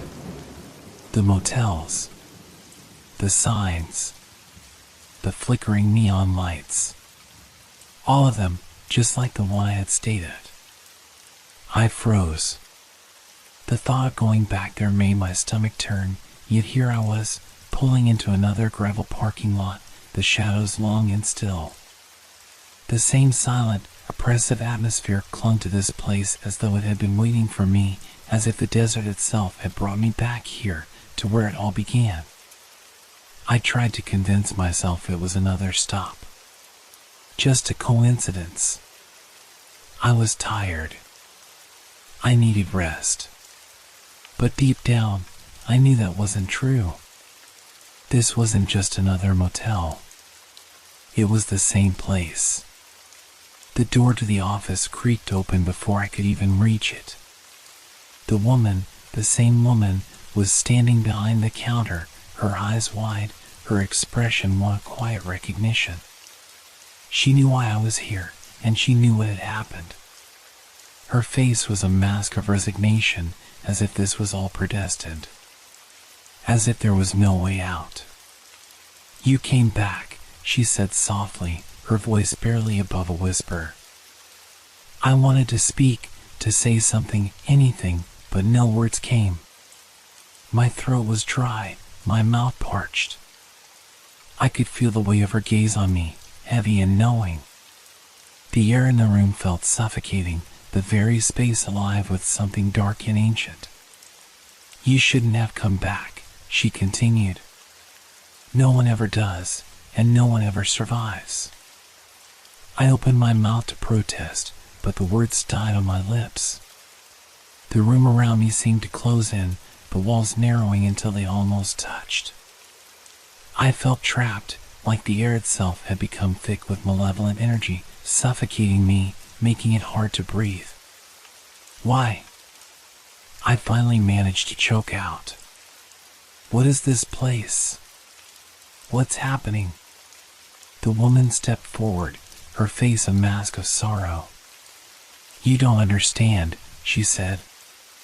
"Once the motel marks you, you are part of it. Forever. You can't escape. You can run, you can hide, but it will always find you." Her voice dropped, and I saw a flicker of something in her eyes. Fear. Regret. The spirits here, they don't let anyone leave. They're bound to this place, just like you are now. And the more you try to leave, the stronger their hold becomes. I shook my head, disbelief flooding through me. But I left. I drove away. I escaped. Her lips curled into a sorrowful smile. No, you didn't. It doesn't matter where you go. The land is cursed. It's calling you back. And once you're here, you'll never truly be gone. I stepped back, my heart racing in my chest. I needed to leave. I had to get out of here, but every instinct in me screamed that it was too late. The figure, the presence I had felt last night, it was here now. I could feel it, standing just behind me in the shadows, waiting, watching. I turned sharply, my eyes scanning the empty hallway. The faintest movement caught my eye, a shadow slipping quickly past the doorframe. My breath caught in my throat. It was one of them. One of the spirits. I bolted for the door, but before I could reach it, I heard it. The slow, dragging sound of footsteps. Familiar, haunting. They were following me. The motel felt different now. The walls seemed to warp and shift, the flickering lights casting eerie, distorted shapes on the floor. I couldn't tell what was real anymore and what was just a figment of my terrified mind. I stumbled into the parking lot, my feet unsteady. The sky above was thick with clouds, an oppressive darkness looming over everything. I didn't care about anything else. I just needed to leave. The car was just ahead. But as I ran toward it, I realized everything around me had changed. The motel was no longer the small, shabby building it had been before. Now, it loomed over me, impossibly large, its windows like dark, empty eyes. The parking lot had grown, stretching out into the distance, as though the place itself had grown in size to trap me here. The road that had led me away was now gone, replaced by an endless expanse of dust and desert. I turned, but the woman was gone, replaced by the figure in the shadows. It stepped forward, closer now, its face hidden in the darkness. I could hear it, its low, rasping breath, as if it were inhaling the very life from the air around me. You can't leave, the voice rasped, so close now that it was right behind me. You belong to us. A wave of cold swept over me, freezing my blood. The figure reached out, and I could see its hands now, twisted and decayed, the fingers long and skeletal. I could feel the cold, clammy grasp as it closed around my wrist. Please, I gasped, struggling to pull away. But it was too late. In the silence of the desert night, as the shadows of the motel loomed large and all-consuming, I realized the horrifying truth: there was no escaping the curse of the Motel of Ghosts. I had been trapped here, forever. The last thing I heard was the low, echoing laugh of something that wasn't human. The coldness of the grip around my wrist seemed to seep deep into my bones, its presence more suffocating than the desert heat. My pulse hammered in my ears as I twisted, my heart pounding against my chest like a wild animal desperate to escape. The figure's fingers tightened, sending a shock of terror through me. I knew then that I was not in control anymore. My body moved on its own, the primal need to survive urging me forward, even as my feet stumbled across the uneven ground. The shadows in the motel's parking lot stretched like living things, reaching out to snare me. My breath came in ragged gasps, but no matter how fast I ran, I couldn't shake the feeling that the darkness was closing in. The creature, whatever it was still behind me, its presence growing stronger with every step I took. I could hear the scrape of its movements, slow and deliberate, the sound almost too perfect. It was toying with me. Please, I whispered, my voice cracking. I don't want this. I don't belong here. But the figure's grip only tightened. I stumbled, my mind racing. Every corner of the lot, every shadow, seemed to bend and twist in unnatural ways, drawing me in, making escape impossible. The car was only a few steps away, but it felt as though the distance between us stretched into infinity.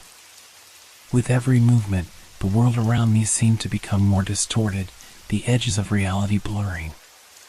The motel, the parking lot, even the road, their shapes began to melt together like a nightmare. The air, thick with dust and dread, made it harder to breathe. I couldn't tell where the building ended and the night began. Everything felt like it was folding in on itself, trapping me in this loop of endless horror. A voice, not my own, echoed through my mind. It was the woman, the one I had seen behind the counter. Her voice, though distant, was clear and filled with finality. Once you're marked, you cannot leave. The spirits will never let you go. I tried to run, but my legs felt heavy, like lead. The figure, still hidden in the shadows, seemed to laugh, a low and guttural sound that made my skin crawl. It wasn't human. I could feel its eyes on me, even though I couldn't see its face. The presence behind me had grown suffocating, closing in like the final moments before death. I reached the car, but as I tried to open the door, I froze. The shadow had taken form. A figure loomed in front of the car, blocking my escape. It was no longer just a silhouette, but a twisted, decomposing version of a man. His body was gaunt, his skin gray and mottled with decay. His eyes were empty sockets, black as the abyss, and his mouth stretched into a grotesque grin that seemed to go on forever. "You thought you could leave?" the figure whispered, its voice crackling like dry leaves in the wind. "You belong to us now." My heart clenched in terror. My thoughts scattered. I had to get away. I had to escape. In desperation, I reached for the car's keys. My fingers were trembling, slick with sweat as I fumbled to unlock the door. But the figure stepped closer, its presence more oppressive than ever. It reached for me, its long, decaying fingers brushing against my cheek, cold as ice. "No, no, please." I gasped, my voice barely audible over the pounding in my chest. The figure tilted its head, its mouth stretching wider, as if savoring my fear. "There's no mercy here," it rasped. "No escape. Only darkness." The ground beneath me trembled, the wind howling around me as if the very earth itself was alive. My vision blurred, my senses overloaded with the overwhelming sense of impending doom. The world was collapsing, folding in on itself. My body felt numb, my thoughts slipping further and further away from me. Then, I felt it. A coldness in my chest, like ice spreading through my veins, seizing me from the inside out. I looked down to see the figure's hand embedded deep in my chest, its fingers digging into my flesh. The pain was unlike anything I had ever felt, searing through me as if I were being pulled apart from the inside. I tried to scream, but no sound came. The world around me spun faster, the edges of reality disintegrating, until there was nothing left but the agonizing cold and the figure's hollow gaze. "You were never meant to leave," the figure whispered one final time. And then, as if the very earth had swallowed me whole, everything went black. When I woke, it was as though nothing had changed. The familiar desert air filled my lungs, the sky overhead as dark and still as it had always been. But something was different. The motel loomed before me, its lights flickering in the distance like an ominous beacon. I was standing in front of it once more. Had I been here before? Was I stuck in some endless loop, unable to escape? My heart raced as I turned, looking for any sign of the car, of anything familiar. But the parking lot was empty. The world around me was silent, suffocating in its stillness. The woman's voice echoed in my mind, reminding me of the curse. And as I stood there, a terrible realization began to set in. I wasn't just stuck in this place, I had become a part of it. The motel had claimed me, and there would be no escape. The world faded again, the desert wind howling in the distance as I disappeared into the shadows, another lost soul trapped forever in the motel of ghosts.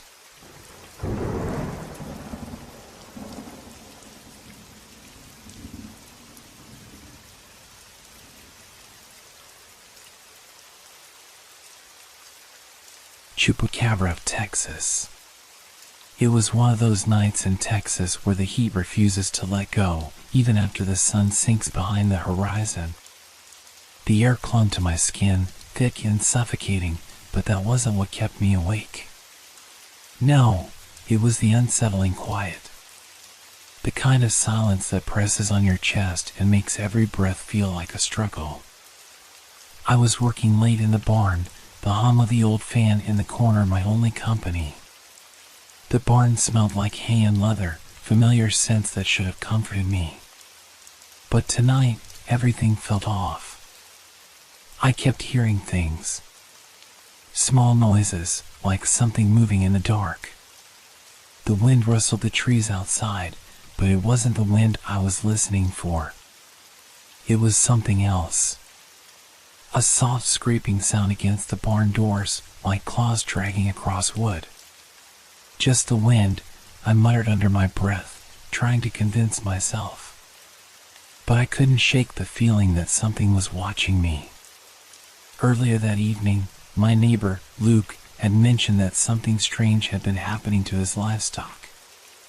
A few goats found dead in the pasture, drained of blood. He didn't say it outright, but I could see the fear in his eyes as he spoke.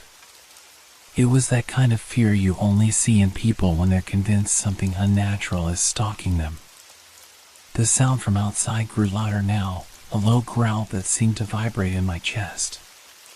My hand froze on the pitchfork. I swallowed hard, my throat dry. "Get a grip, Jesse," I whispered to myself. "It's just an animal. Probably a coyote." But I wasn't so sure anymore. Coyotes didn't drag their claws along the barn doors. I glanced out through the narrow crack in the barn door, trying to peer into the thick darkness beyond. Nothing. No movement, no sign of life. Just the dark, empty stretch of land that seemed to stretch forever under the moonlight. But then, a flash of movement. I saw it, something moving so quickly, I almost couldn't believe it. The shadow of a figure, low to the ground, moving like a blur. The way it moved made my skin crawl. It wasn't a coyote. Coyotes didn't move that fast. A chill ran through me. I grabbed the lantern and stepped outside, every nerve on edge. The night was still, except for the distant sounds of the crickets and the faint breeze. But then, I heard it again, the growl, closer now. It rumbled in my chest, vibrating the ground beneath my boots. My heart began to race. This wasn't right. The barn doors creaked behind me, and I spun around, half expecting to see something monstrous standing there. But nothing. Just the barn. The sound of the growl was gone, replaced by a faint, steady rustling. Then I noticed it. A trail of blood leading from the far end of the barn back towards the small pasture where my animals were kept. The ground was wet, darkened by the bloodstains. My stomach churned. This wasn't just an animal attack. I hesitated for a moment, my eyes darting between the barn and the blood trail. There was no doubt now. Whatever had killed Luke's goats had come for my animals next. I had to follow the trail. I had to know what it was. With a final glance over my shoulder, I turned toward the bloodstains, my boots sinking into the soft earth as I walked toward the pasture. The night seemed to close in on me, the shadows thick and oppressive. Every rustle of leaves, every creak of wood set my nerves on fire. The growl sounded again, this time louder and closer, as if it were right behind me. But I didn't dare look back. I reached the pasture, the stench of blood hanging in the air like a thick fog. There, lying in the grass, was one of my goats. Its body was twisted in an unnatural way, its eyes wide and empty, its throat torn open. The blood was gone, and there was no sign of the creature that had done this. But then, a pair of eyes glowed from the darkness, bright, fierce, and almost unnatural. They locked onto mine, sending a cold shiver down my spine. The creature didn't move, but I could feel its presence. It was waiting, watching. And then, as quickly as it had appeared, it vanished into the night, leaving nothing behind but the bloody earth and the scent of death. I stood frozen, my breath shallow and rapid, as the realization hit me like a ton of bricks. Whatever this thing was, it was real. And it was hunting us. It wasn't just a predator. It was something worse. And I had no idea how to stop it. The next morning came too quickly, the sun harsh and unforgiving as it climbed into the sky. I hadn't slept a wink, not after what I'd seen. The vision of those glowing eyes, burning through the darkness, was seared into my mind. I tried to rationalize it. Maybe it was just a trick of the light, or maybe my mind was playing games after the shock of finding that goat. But deep down, I knew the truth. Something was out there, and it was hunting us. I spent the whole morning walking the perimeter of the property, checking on the rest of the animals, trying to act normal. I couldn't afford to let my fears show. If Luke's animals had been attacked, it wouldn't be long before mine were, too. I had to be ready. But ready for what? What could I do against something like that? The more I thought about it, the more questions came flooding into my mind. Luke had mentioned something about the blood being drained, but I hadn't really understood it at the time. Now, standing by the pasture where the goat had been killed, I could see the truth in his words. No animal, not even a coyote, could drain the blood from its prey like that. I thought about calling someone, maybe the sheriff, but what would I tell him? That I saw a shadow in the dark? That something with glowing eyes was stalking my farm? It sounded insane, even to me. And no one around here would take me seriously. As the sun dipped below the horizon again, I felt that familiar sense of dread begin to crawl under my skin. It was coming.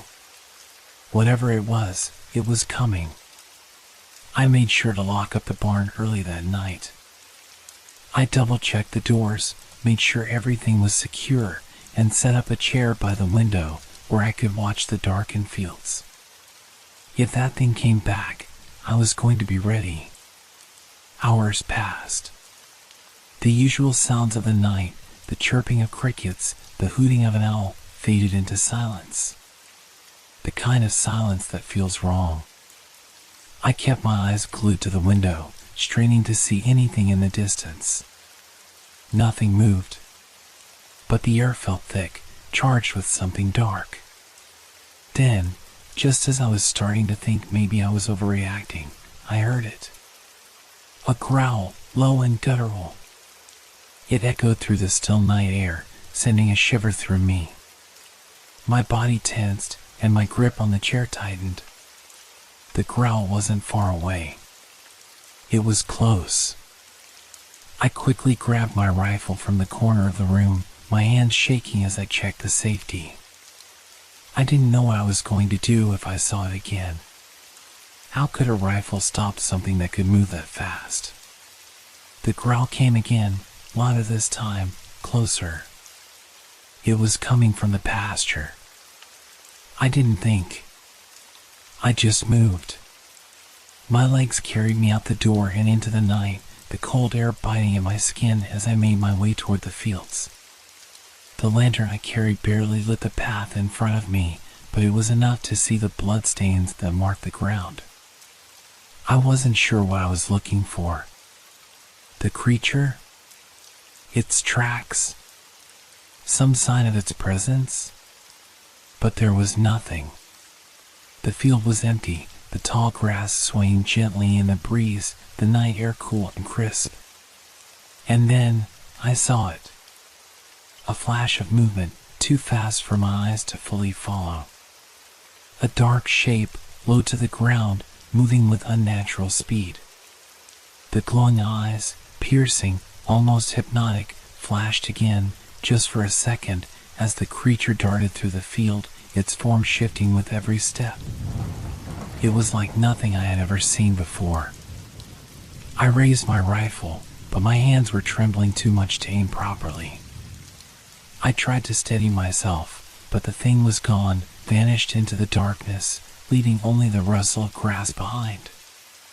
The growl echoed again, this time behind me. I spun around, heart pounding in my chest, but there was nothing there. No creature. No shadow. Just the oppressive silence of the night. I turned back toward the barn, my mind racing. It had been so fast, so silent, almost like it was toying with me. It was as if it knew I couldn't catch it. It was too smart, too quick. And no matter how much I prepared, it was always one step ahead. That's when I heard it, footsteps behind me. Slow, deliberate, dragging against the dirt. I whipped around, rifle raised, but there was nothing. Just the rustling of the wind, playing tricks on me. My breath came in short gasps. I had to get inside. I had to lock the doors. I didn't even look back as I sprinted toward the barn, my heart racing, my thoughts scattered. The growl came again, this time louder, closer. And I knew, without a doubt, that I wasn't just dealing with a wild animal. I was dealing with something far worse. The question wasn't if it would strike again. The question was when. The night dragged on in an eerie stillness. My heart was still hammering in my chest as I paced the floors of the barn, watching the shadows stretch longer under the faint light of the lantern. It had been hours since I heard that growl, and every sound that broke the silence made my pulse spike with fear. I couldn't shake the feeling that something was watching me, that I wasn't alone. As I paced back and forth, trying to calm myself, I heard it again, this time closer. The soft rustling of grass outside, the faintest sound of something, or someone, moving. My breath caught in my throat as I froze, straining to hear. There it was again. I stepped to the barn door, peeking out into the darkened pasture. The faint outline of the trees swayed in the breeze, and the field stretched out before me, empty, quiet. But I could feel it. I could feel the presence. Then, from the corner of my eye, I saw it. A flash of movement near the barn gate. The creature, its glowing eyes gleaming in the darkness, streaked across the field like lightning. It was too fast for my eyes to fully track. But I knew it was there, waiting, watching. The growl came again. It was closer this time, much closer. My stomach churned. It was out there. It had been following me all night. I grabbed the lantern and stepped outside, rifle in hand. The air was cold, and the hairs on the back of my neck stood up as I moved toward the pasture. The ground beneath my boots felt soft and wet, and the wind carried the unmistakable scent of blood. It had to be close. I moved slowly, my eyes scanning every shadow, every movement. There was nothing but the moonlight and the whispering wind. But the growl, low and guttural, rose again, sending a chill down my spine. I stopped dead in my tracks. The sound was coming from behind me. I spun around, rifle raised, but there was nothing. Only the night. My breath came out in shallow gasps as I tried to steady myself. I was losing it. I had to be. What was I thinking, hunting a creature that was faster than anything I'd ever seen? But then, out of the corner of my eye, I saw a blur, a dark figure moving at an impossible speed across the field. It wasn't a man. It wasn't an animal. It was something else. The growl came again, this time from above. I barely had time to react. The creature leapt from the shadows, moving faster than anything I could have imagined. I fired my rifle, but the shot went wide as the creature barreled into me, knocking me off my feet. The impact sent a sharp pain through my chest as I hit the ground, gasping for air. Its glowing eyes locked onto mine, and I could feel the weight of its stare. Its breath was heavy, rancid, as it loomed over me, its sharp teeth glistening in the dim light. I could hear its claws scraping the earth as it prepared to strike. I rolled to the side, narrowly avoiding its fangs. My hand scrambled for the rifle, but it was too far away. The creature let out a low hiss, and I could feel its presence getting closer, its massive form circling me. I had no choice. I had to run. I scrambled to my feet, adrenaline surging through my veins. My legs burned as I ran toward the barn, hearing the creature's heavy footsteps behind me, echoing in the night. I didn't dare look back. I knew if I slowed down for even a second, it would catch me. But my lungs were screaming for air, and my legs felt like they were about to give out. The barn was in sight, just a few yards away. I pushed myself harder, faster, my heart pounding in my chest. I made it to the door, but as I reached for the handle, I heard it, one last growl, so close I could feel it vibrating in my chest. The door slammed open behind me, and I was thrown into the barn, landing hard on the wooden floor. My body was aching, my mind was racing, and for a second, I couldn't move. But then I heard the footsteps, slow and steady, approaching the barn door. I scrambled to my feet, locking the door behind me, breathing heavily. It wasn't over. The creature was still out there, waiting. And I was trapped. I stumbled to the back of the barn, eyes darting from one dark corner to the next. I had no idea how I was going to survive this. No one had ever seen anything like this before. I didn't even know what I was up against. But I knew one thing for sure, it wasn't going to stop until it had me. I couldn't stay here forever. The barn wouldn't protect me. I had to make a choice. I had to do something before the creature caught me again. The question was, how? How could I escape something that could move like lightning, something that could stalk me without a sound? How could I survive something that was hunting me down, one step at a time? I couldn't think about it any longer. I had to act. I grabbed what I could, a few tools, a flashlight, and I made my way toward the back door. I didn't know what was waiting out there, but I wasn't going to go down without a fight.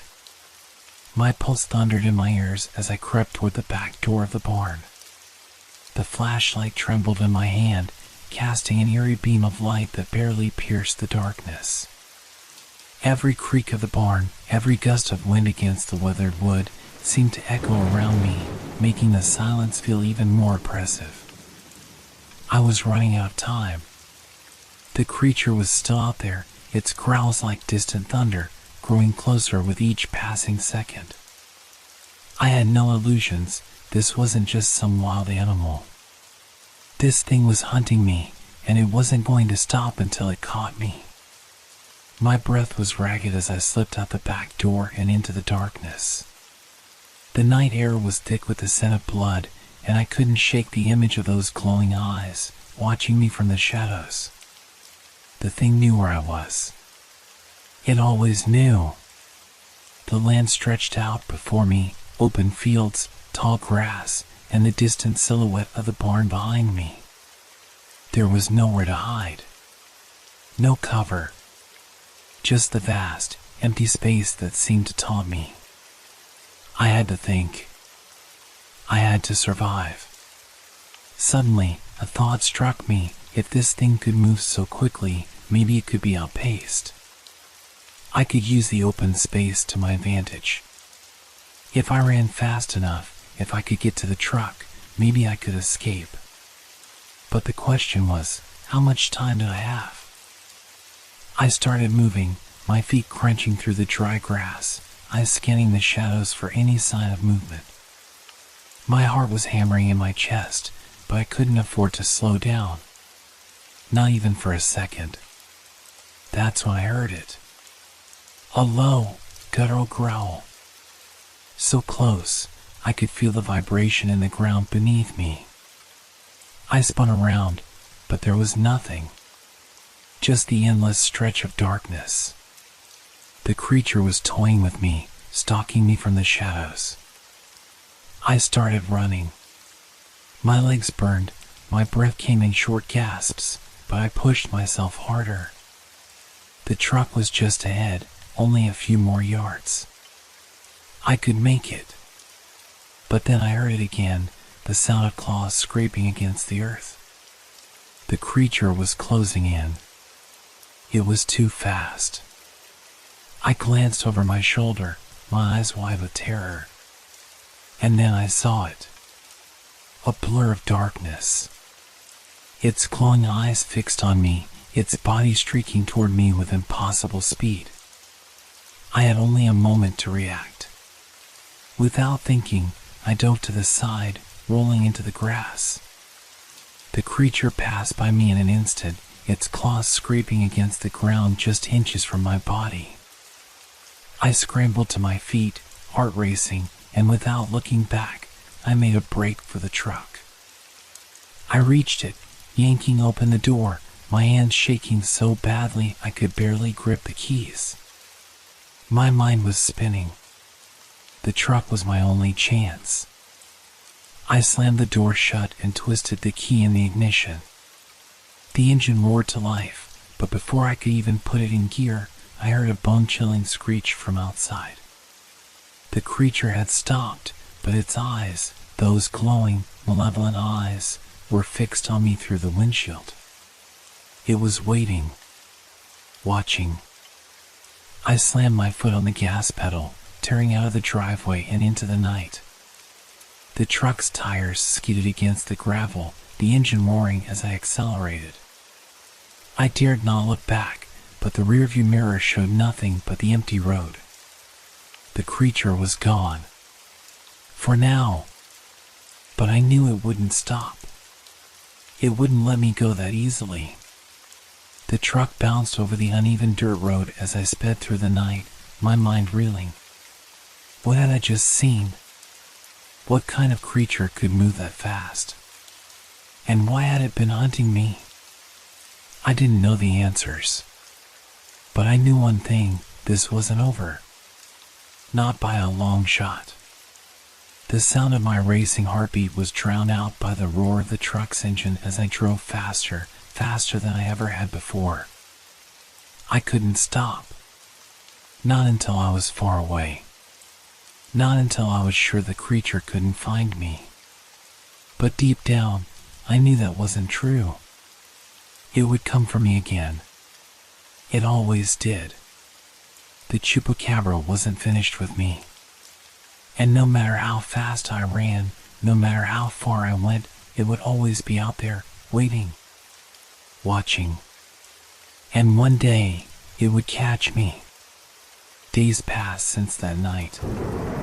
The sound of the truck's engine still echoed in my mind, the sharp screech of tires on gravel haunting my every step.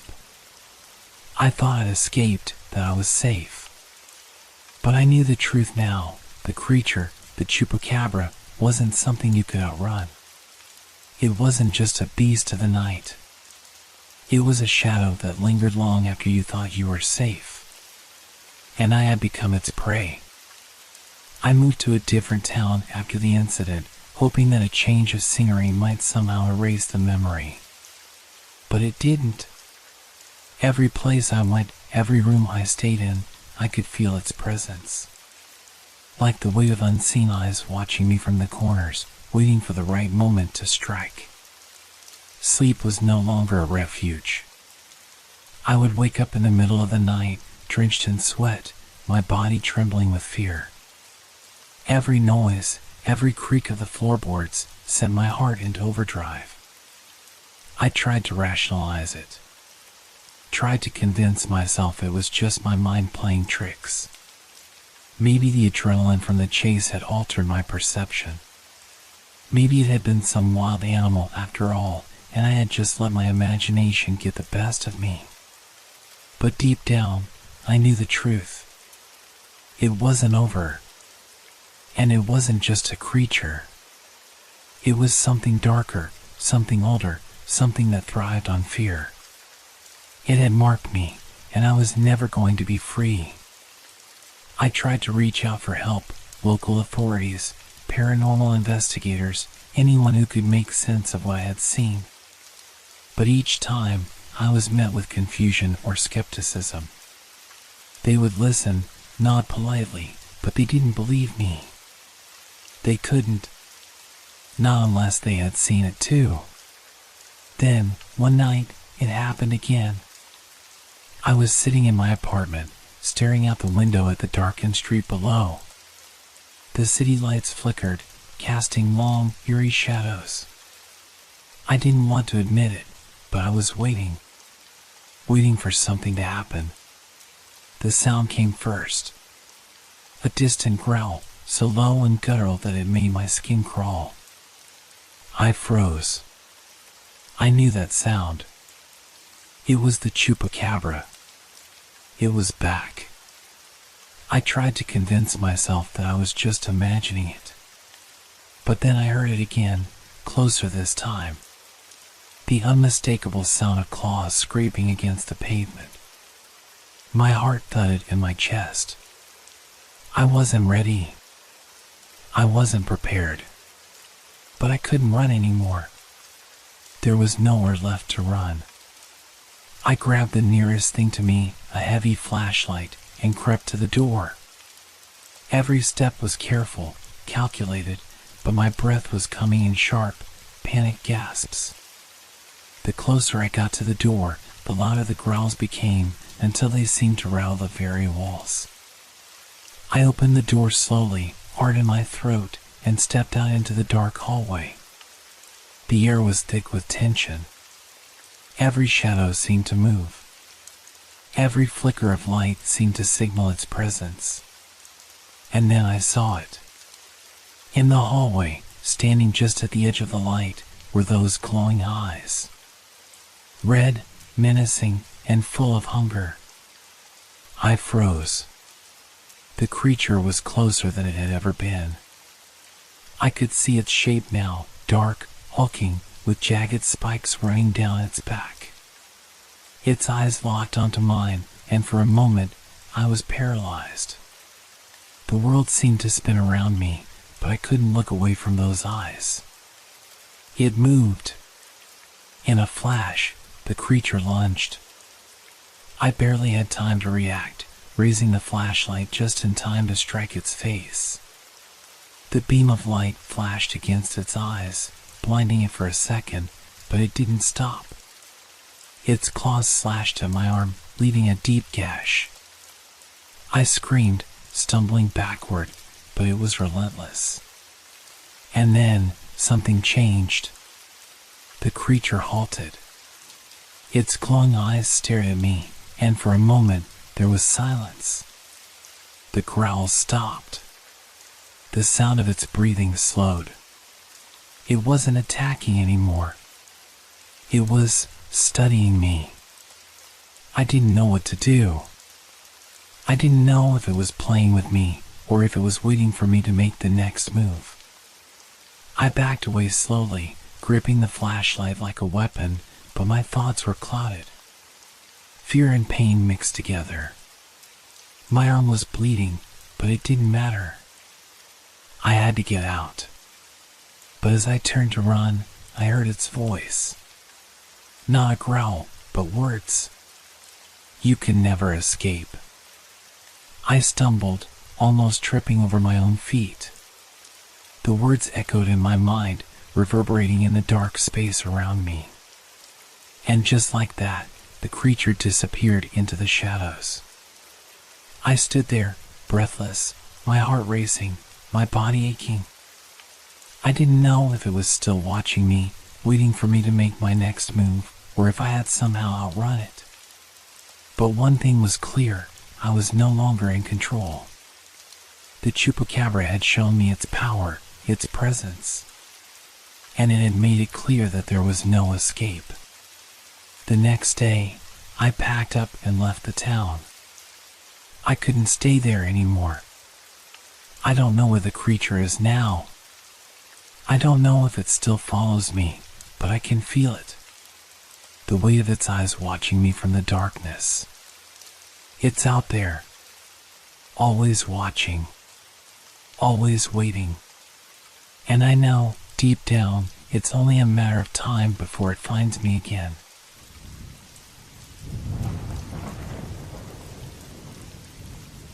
The Devil's Pass in Montana. It started with the wind. The kind of wind that howls through the mountains, carrying a chill even in the summer months. I had been hiking along the trail that cut through the jagged peaks of the Montana wilderness, searching for a remote campsite to spend the night. I wasn't new to the mountains, had hiked through these parts several times before, but this time something felt off. It was late afternoon, and the sun hung low behind the peaks, casting long shadows that stretched across the rough terrain. The only sound was the wind whistling through the pines, a sound I knew all too well.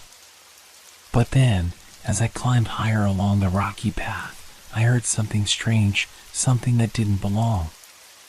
A whisper. I stopped, turning my head. There was no one around for miles. The trail was empty, as it had been for the last few hours. Yet, that voice, faint and distant, seemed to call out to me. It was a soft murmur, like a gentle breath, but it sent an unnatural shiver down my spine. I looked around, trying to spot anyone nearby, but all I could see were the tall, looming trees and the cliffs on either side. I shook it off. Maybe it was just the wind playing tricks on me, pushing through the cracks in the rocks. But as I continued my hike, the whisper followed. At times, it was so faint that I thought I imagined it, and at other moments, it was so close that I could almost hear the words. But none of it made sense. Still, I pressed on, telling myself that there was nothing to fear. After all, I had hiked through places far more remote, far more desolate than this. There was no reason to get spooked by a little wind. But as the trail began to narrow and the shadows grew deeper, I felt a strange unease creeping up my spine. The whisper grew louder, more insistent. Come closer, it seemed to say. I froze. The voice was unmistakable now, clear and unmistakably human. But there was no one in sight. I stood still, heart pounding in my chest. Was I losing my mind? Was this the result of too many hours alone in the mountains? I took a deep breath, trying to steady my nerves. It was just a trick of the wind, I convinced myself. Nothing more. Still, I couldn't shake the feeling that something was wrong. There was an oppressive silence in the air now, as though the mountains themselves were holding their breath, waiting.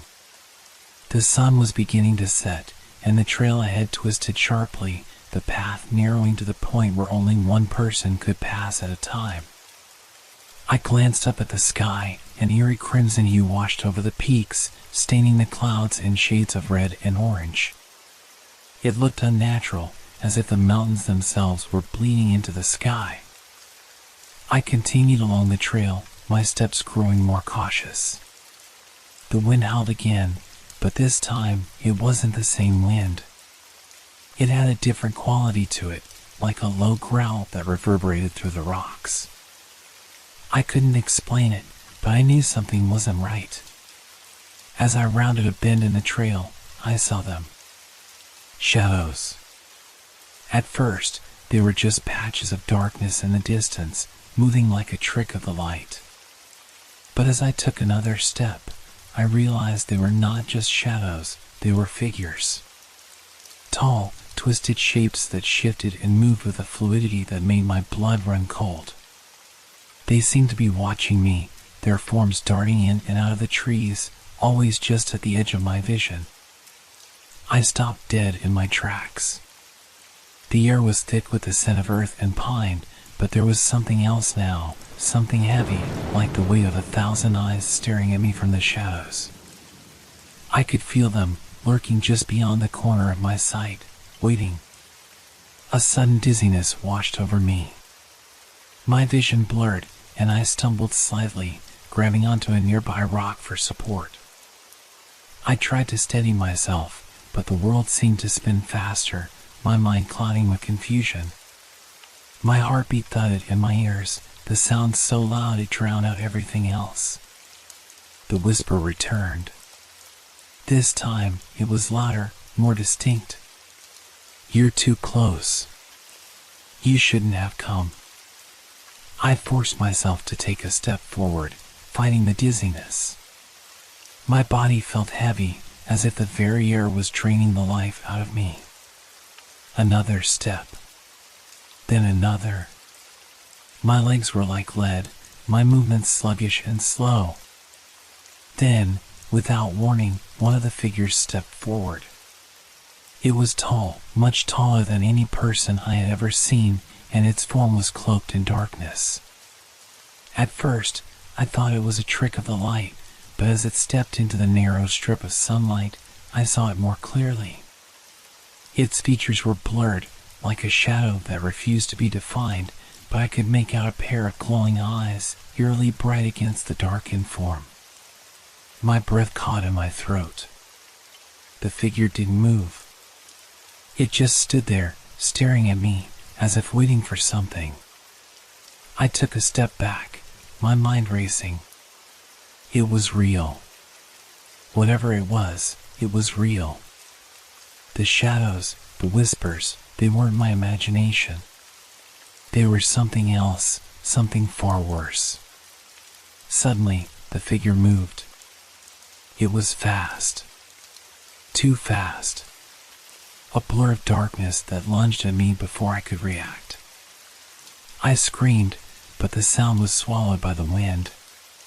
My legs gave out beneath me as the dizziness hit me again. The figure's presence pressed in on me, suffocating, like a weight pushing me down into the earth. But in that moment of pure terror, everything seemed to freeze. The wind stopped howling. The shadows ceased their movement. And for a split second, there was silence, a dreadful, unnatural silence. I managed to pull myself together, forcing my legs to move. I stumbled back, still dizzy and disoriented, my heart pounding in my chest. I couldn't see the figure anymore, but I could feel its presence, as though it was still there, watching, waiting. My breath came in shallow gasps, and every instinct in me screamed to run. But where could I go? The trail ahead was blocked by thick trees, and behind me, the path was a sharp drop into a ravine. I was trapped. The whisper came again, but this time it was no longer a whisper. It was a voice, clear, insistent, and full of malice. "You are ours now." A surge of panic rushed through me. I had to get out. I had to get away from whatever this thing was, whatever had been lurking in these mountains for who knows how long. My legs felt like jelly, and the dizziness hit me again, stronger than before. I stumbled forward, my vision swimming as I fought to stay on my feet. But the shadows were closing in. They moved faster now, swirling around me, their forms indistinct but their presence overwhelming. I could feel the air growing heavier, thick with the weight of something unseen. My heart raced as the tingly sensation of weakness crept up my limbs, draining my energy, my strength. You can't escape. The voice was in my head now, as though the very mountains were speaking to me. My body felt as though it was no longer my own, as if the shadows were pulling at me, yanking me into their darkness. I tried to scream, but my voice caught in my throat. I staggered forward, but every step felt like I was wading through thick mud. My thoughts were clouded, my mind becoming a haze. It was as if something was slowly taking away my will, my sense of self. Just as I thought I couldn't go any further, I saw a flash of light ahead. A flicker of hope. I pushed forward, my body feeling heavier with every step. The light grew closer, just a sliver of the fading sun shining through a break in the trees. I focused on it, desperate, ignoring the fact that the shadows were growing more aggressive, more insistent in their pursuit. I reached the clearing, but the relief was short-lived. The figures had surrounded me. They emerged from the trees in a sudden, terrifying blur of darkness. Tall, shapeless, with those eyes, those glowing, burning eyes, staring at me. I froze, caught in the grip of their unnatural gaze. "This is where you will stay," one of them whispered. Its voice was not like the others. It was deeper, older, like the mountains themselves. Forever. My body trembled, paralyzed by the force of its presence. I could feel my life draining away, my body weakening, my breath shallow and ragged. The darkness wrapped around me like a suffocating blanket, its cold touch creeping into my bones. And then, in the briefest instant, I understood. These were not mere shadows. They were something far older, ancient entities that had haunted these mountains for centuries, feeding off the energy of those who dared to wander too close. And now, they had claimed me. I could feel the life leaving my body, the air growing thinner as the shadows closed in tighter. My last thought, before the darkness overwhelmed me completely, was a simple one. I had come to the Devil's Pass, and I was never going to leave. And just like that, the mountains claimed another soul. The next thing I knew, I was lying on the cold, hard ground. My eyes snapped open, but all I saw was a blur, a darkness that seemed to stretch on forever. It wasn't night, but it wasn't day either. The sky above was a sickly shade of gray, and the air felt thick, almost like it was pushing down on me, trying to smother me. I gasped for breath, panic clawing at my chest. My body felt numb, like I'd been asleep for days, or worse, like I had lost part of myself. But I couldn't remember how I got here. I had been running from those things. The shadows. The voices. But now, everything was still. For a moment, I lay there, trying to gather my thoughts, trying to figure out what had happened. My head was spinning, and the dizziness hadn't gone away. My limbs felt heavy, unresponsive, like they were no longer mine. I pushed myself up slowly, the ground beneath me uneven and cold. The trees around me seemed to lean in, twisted and gnarled, their branches clawing at the sky. The silence was deafening, but there was something else in the air, something that made my skin crawl. I could feel them again. The shadows. I wasn't alone. The sensation was subtle at first, like a whisper in the back of my mind.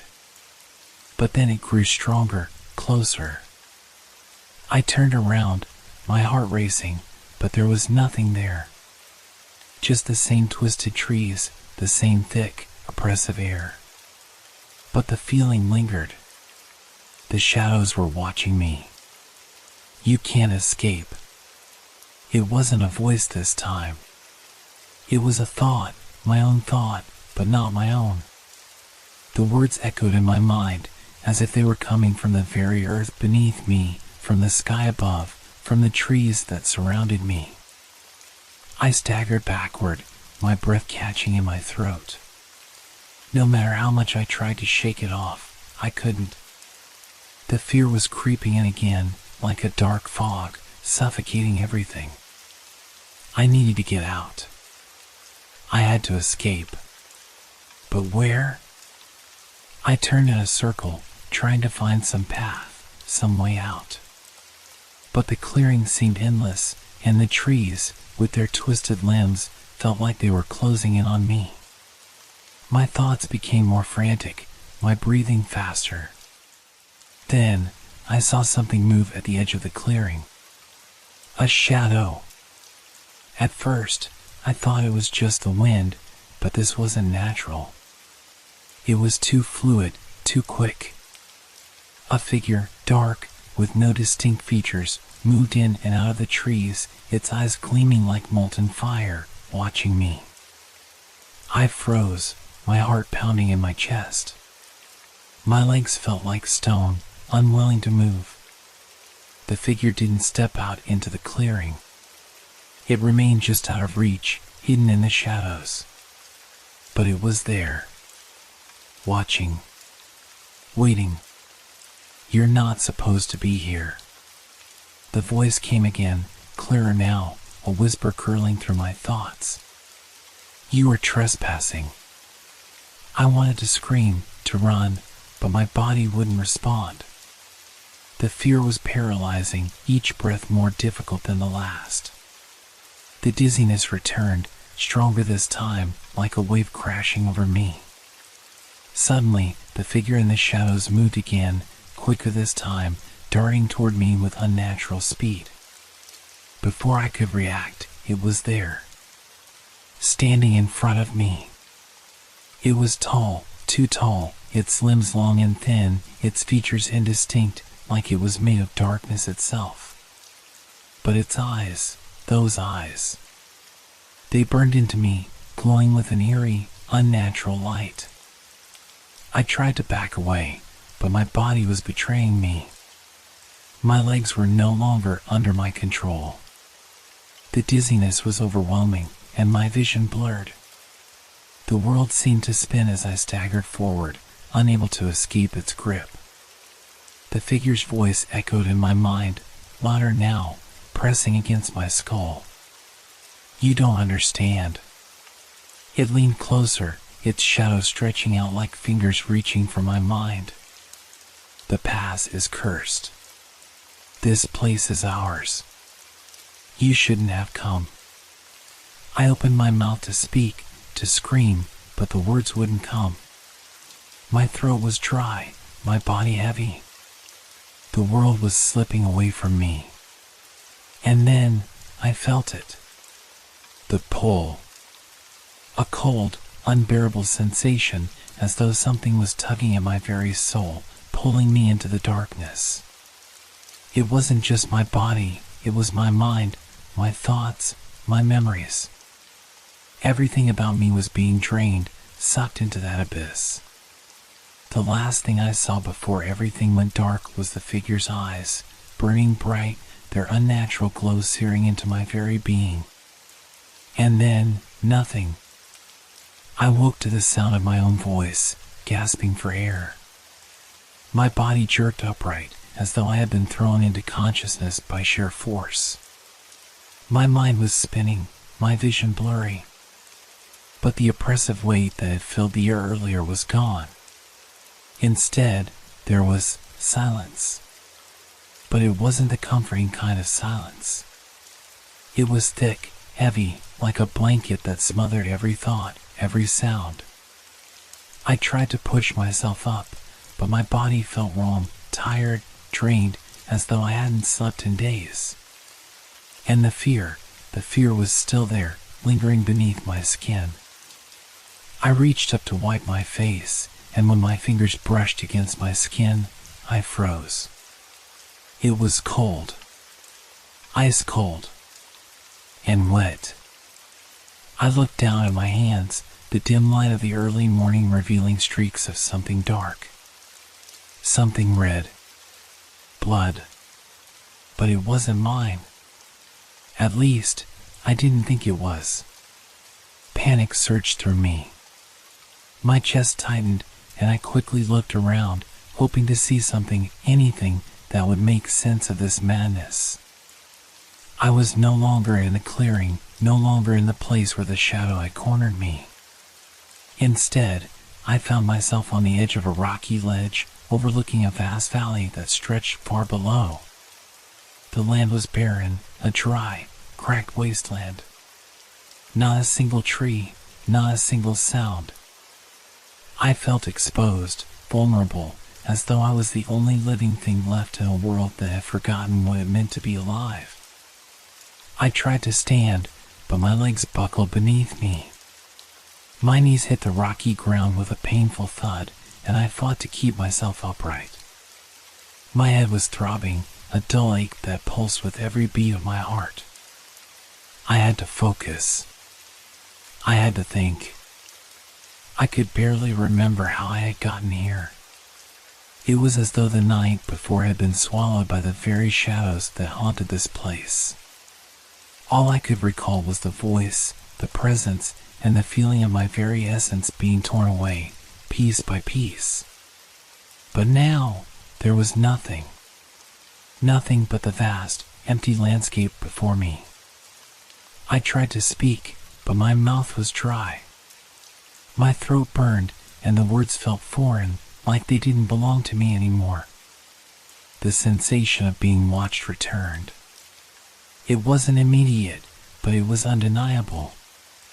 A creeping chill at the back of my neck.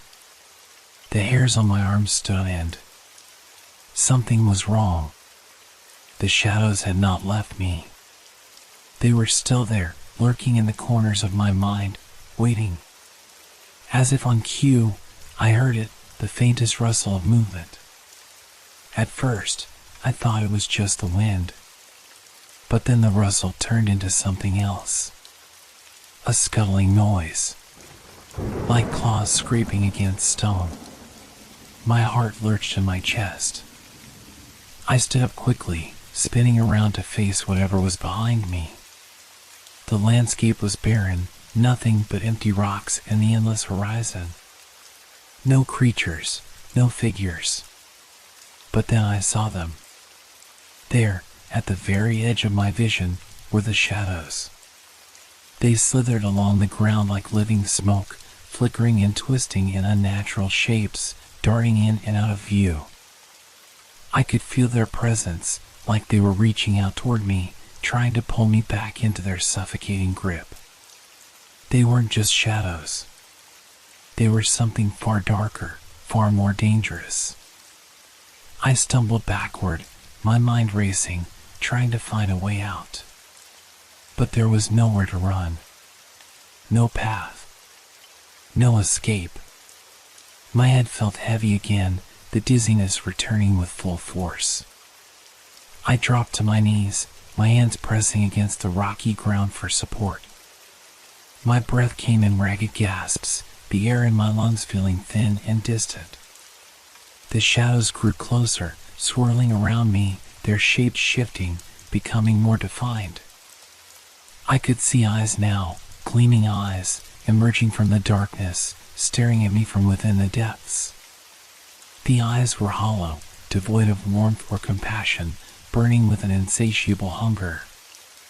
"You cannot leave," a voice whispered, not in my mind this time, but in the air around me. It was distant, yet it vibrated through my bones, seeping into every part of me. The words were clear now, too clear.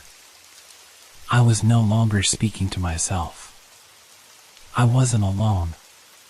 The shadow closest to me moved forward, its form growing larger, taller, as if it were rising from the very ground. Its eyes burned brighter, and the air seemed to warp around it. "You belong to us," it hissed. I felt the pull again, the cold, suffocating force, draining the very life from me. My thoughts scattered, my vision blurred. I was slipping, sinking, being consumed by the shadows. But then, a strange thing happened. Amidst the fear, the panic, and the overwhelming presence of darkness, a single thought broke through. I can't die here. I fought against the pull, pushing my thoughts into focus, trying to fight back against whatever this was. But it was like trying to hold back an avalanche with bare hands. The shadows pressed harder, and my will faltered. For a moment, I thought I saw something faint, shimmering in the distance. A figure. It was hard to tell, but it seemed familiar. A shape that didn't belong in this nightmare. And then I heard a voice. Get up. Now. It wasn't mine. It wasn't the shadows. But it was the loudest, clearest thing I heard since waking up in this hellscape. I didn't hesitate. My body screamed in protest as I scrambled to my feet, stumbling toward the distant figure. The shadows shrieked, their voices rising in anger, but I didn't stop. I ran. My feet pounded against the rough, uneven ground as I ran toward the figure, my mind buzzing with a single thought: escape. The shadows shrieked in fury behind me, the sound like nails on a chalkboard, but I refused to look back. I could feel the cold creeping up on me, wrapping around my legs, threatening to pull me back into the darkness. I focused on the shimmering figure ahead of me. It was hazy at first, difficult to distinguish from the swirling darkness around it, but as I neared, it became clearer. It wasn't a person, at least, not in the way I understood people. It was something else. A shape, a presence, flickering in and out of focus. I didn't care what it was. I just needed to reach it, to find out if it could help. With every step, the shadows seemed to slow, but they weren't gone. They were still there, twisting and writhing in the corners of my vision. The closer I got to the figure, the more oppressive the air became. My breath came in shallow gasps, my lungs burning as I pushed through the dizzying vertigo that threatened to overwhelm me. Finally, I reached the figure. It was a person, or at least, it looked like one. A tall figure, cloaked in tattered, dark fabric, its face obscured by a hood. I couldn't see their eyes, but I could feel them, piercing, knowing, as if they could see straight through me. You shouldn't be here, the figure said, its voice calm, but with an unsettling authority that made me freeze in place. I don't know where I am. What are these things? I gasped, struggling to keep my balance. Please, I need to get out of here. They're coming for me. The figure tilted its head, as if considering my words carefully. The shadows do not let go easily. Who are you? I asked, my voice trembling. Can you stop them? The figure raised a hand, and for a moment it seemed like the air itself responded to its touch. The shadows writhed, but they paused, as if waiting for instructions. I took a step closer, heart pounding. I am a warden of the pass, the figure replied, its voice carrying an ancient weight. I protect this place, but I cannot keep you safe forever. You must leave, now. They are not meant to find you. I don't understand, I whispered, feeling a sense of hopelessness rising within me. Where are they? Why are they doing this to me? The warden's voice dropped to a whisper, filled with the gravity of a terrible truth. They are not shadows in the true sense. They are the remnants of lost souls, those who tried to cross these mountains and never returned. Their essence feeds on the living. Their hunger knows no end. I recoiled, the cold sweat on my skin turning to ice. The realization hit me like a wave. I wasn't just being hunted by shadows. I was being hunted by the lost, the dead, the remnants of those who had vanished into the same nightmare I now found myself in. Then why did you help me? I asked, my voice shaking. The warden hesitated, the flickering figures seeming to shift in and out of focus. Because you are different. They are not meant to claim you. But you have been marked. I swallowed, trying to steady my breath. Marked? Yes, the warden replied, the shadows now still, as if listening to its words. You are the last of the living who can cross. They know this. They want your soul. You must not allow them to have it. The terror in my chest began to claw at my ribs. The last of the living? The warden raised its hand once more, and the shadows shrieked in protest. A dark, swirling vortex began to form in the sky above, pulling the air into it like a black hole. The temperature dropped drastically, the icy winds biting at my skin. You need to run, the warden commanded. Now, before they come for you. I didn't need to be told twice. Without a second thought, I turned and sprinted, my legs trembling from the strain. I didn't know where I was running, whether towards safety or straight into the heart of the darkness, but the shadows were closing in. I could hear their footsteps, the sound of claws scraping against rock, getting closer, louder. I couldn't let them catch me. With every step, I felt weaker, my body threatening to collapse, my mind fraying at the edges. I stumbled, barely keeping my balance as the world around me seemed to tilt and warp. The ground beneath my feet felt unstable, as if it could crumble at any moment. Then, just as I thought I couldn't go any further, I saw it. The mountain pass. The exit. A narrow opening between two jagged rocks, bathed in an eerie, flickering light. I ran toward it, feeling the last of my energy slipping away, but I had to reach it. I had to escape this nightmare. The shadows were right behind me now. I could feel them reaching for me, their cold hands brushing against my skin, but I refused to stop. I was almost there. Almost. A deafening roar erupted behind me. The ground trembled. I glanced over my shoulder just in time to see the dark, monstrous figure of the shadow, tall, looming, its eyes burning with a fury I couldn't comprehend, reaching out for me, its claws stretching like nightmarish tendrils. But it was too late. I was already through the pass. I stumbled through the opening, my body collapsing to the ground, my hands scraping against the jagged rocks. The shadows screamed from the other side, but they couldn't cross. The warden's barrier held firm. I lay there, gasping for breath, my body broken and drained. The sound of the shadows faded, but their presence remained, lingering in my mind. I had survived. But at what cost? I woke up in the dim light of dawn, the air still cold with the remnants of the mountain's curse. My muscles ached, and my head throbbed as if my very mind had been stretched to its limit. I lay there, face pressed against the rough ground, unable to move at first. The events of the night seemed like a distant nightmare, but the deep, gnawing sense of dread in my gut told me otherwise. I could hear birds chirping in the distance, the peaceful sounds of nature slowly breaking through the fog of fear. But there was something wrong. Something that didn't sit right. I slowly pushed myself to my knees, my hands trembling as they touched the rocky ground.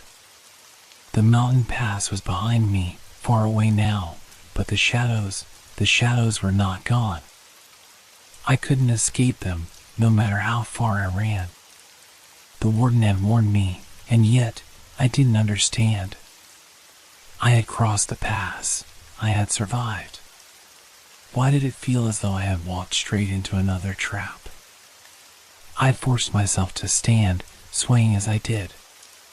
My legs were weak, as if I hadn't slept in days, though I knew I had only passed out for a few hours.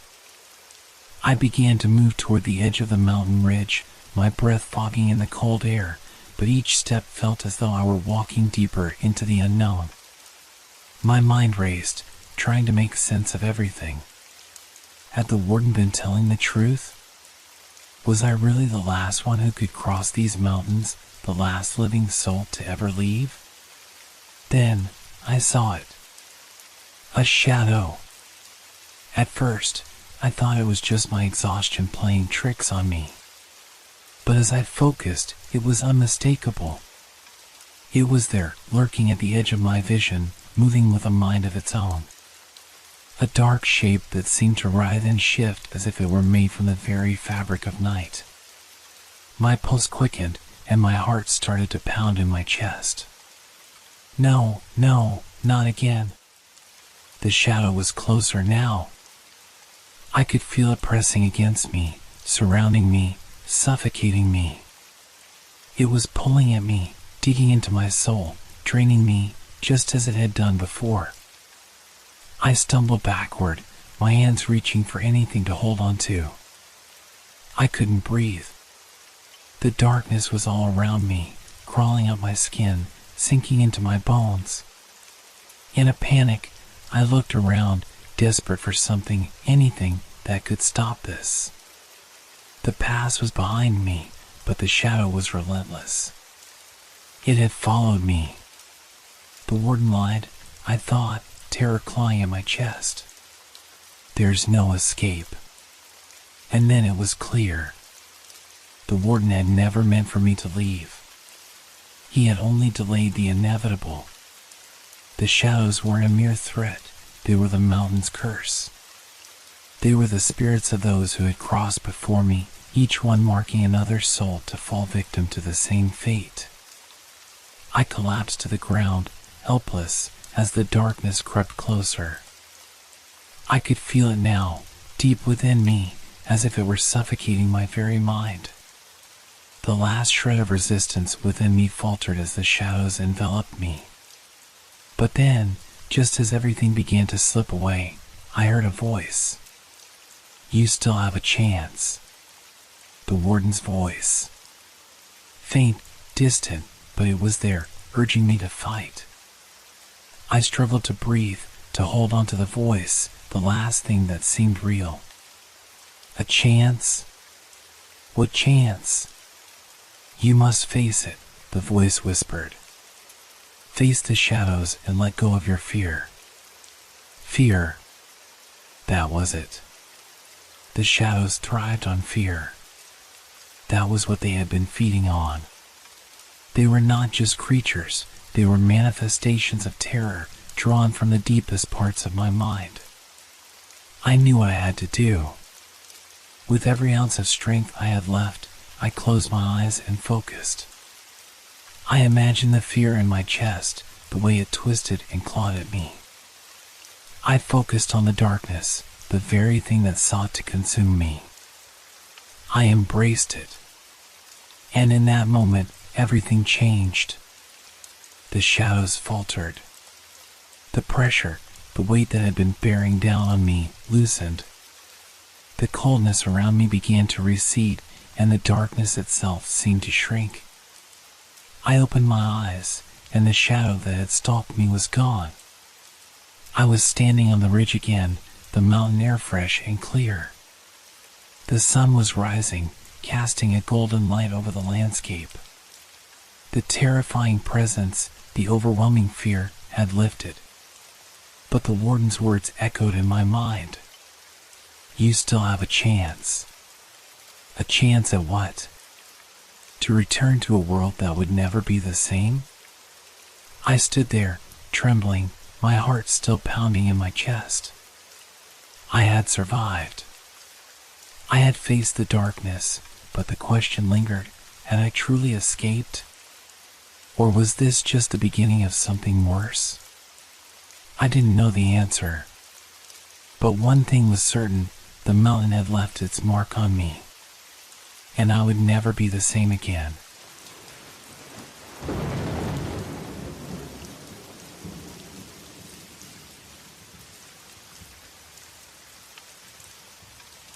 The monster of the sewers in California. It was just another night in Los Angeles, quiet, empty streets, the hum of distant traffic. But something felt off that evening. I had just finished my shift as a city worker, the kind of job that deals with maintenance, minor repairs, and keeping the city's utilities running smoothly. It was the type of job most people didn't think about, but every now and then, you'd stumble across something that made you question what was really happening beneath your feet. The night had started like any other. My crew and I were called in to investigate a section of the city's drainage system, a minor issue that required an inspection. As usual, we gathered our equipment, got into the service truck, and headed toward the old industrial district, where the older sewer systems were located. It was quiet, the kind of silence that made the streets feel empty, desolate even. It was after we had descended into the tunnels when I first heard it. A sound so deep and guttural that I almost couldn't believe it. At first, I thought it was just the usual creaking of old pipes. But then, there it was again.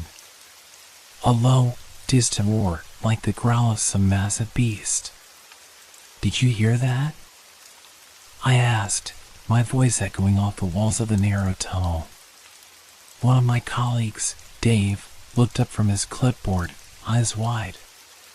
"Yeah, what the hell was that?" I shrugged it off as some animal or mechanical issue, but deep down, I couldn't shake the feeling that something was wrong. The sound wasn't natural. It was too deliberate, too controlled. I'd spent years working in the sewers, but nothing had ever made my skin crawl like that. We continued on, checking the pipes, making sure everything was in working order.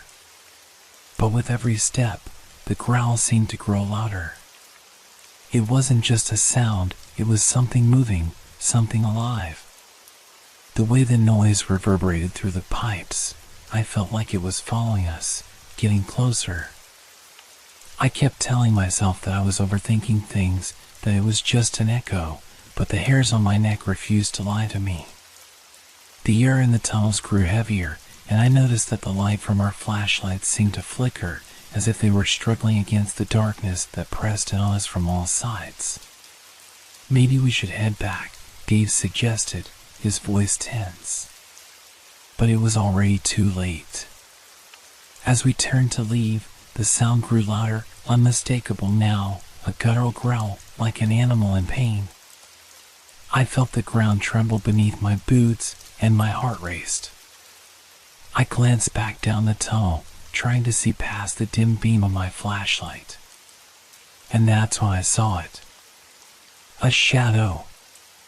At first, it was just a movement, something that seemed to dart across the edge of my light. But then it came into focus, dark, massive, with the shape of a long, sinuous body that seemed to stretch on forever. The shadow was too large to be any kind of animal I knew, too dark to be anything natural. I froze. "Do you see that?" Dave whispered, his voice barely audible. I didn't answer. I was too terrified to speak. The shadow seemed to twist and shift, moving along the pipes like it was a part of them. It had no clear form, just a dark silhouette that writhed like smoke, its movements fluid and unnatural. And the worst part? It was getting closer. My breath quickened, and panic clawed at my chest. This wasn't just some animal or a malfunctioning pipe. Something was down here with us. Something alive. I motioned for Dave to follow me, but the sound of footsteps, the sound of something large moving, stopped us both dead in our tracks. The shadow didn't move like anything we'd ever seen before.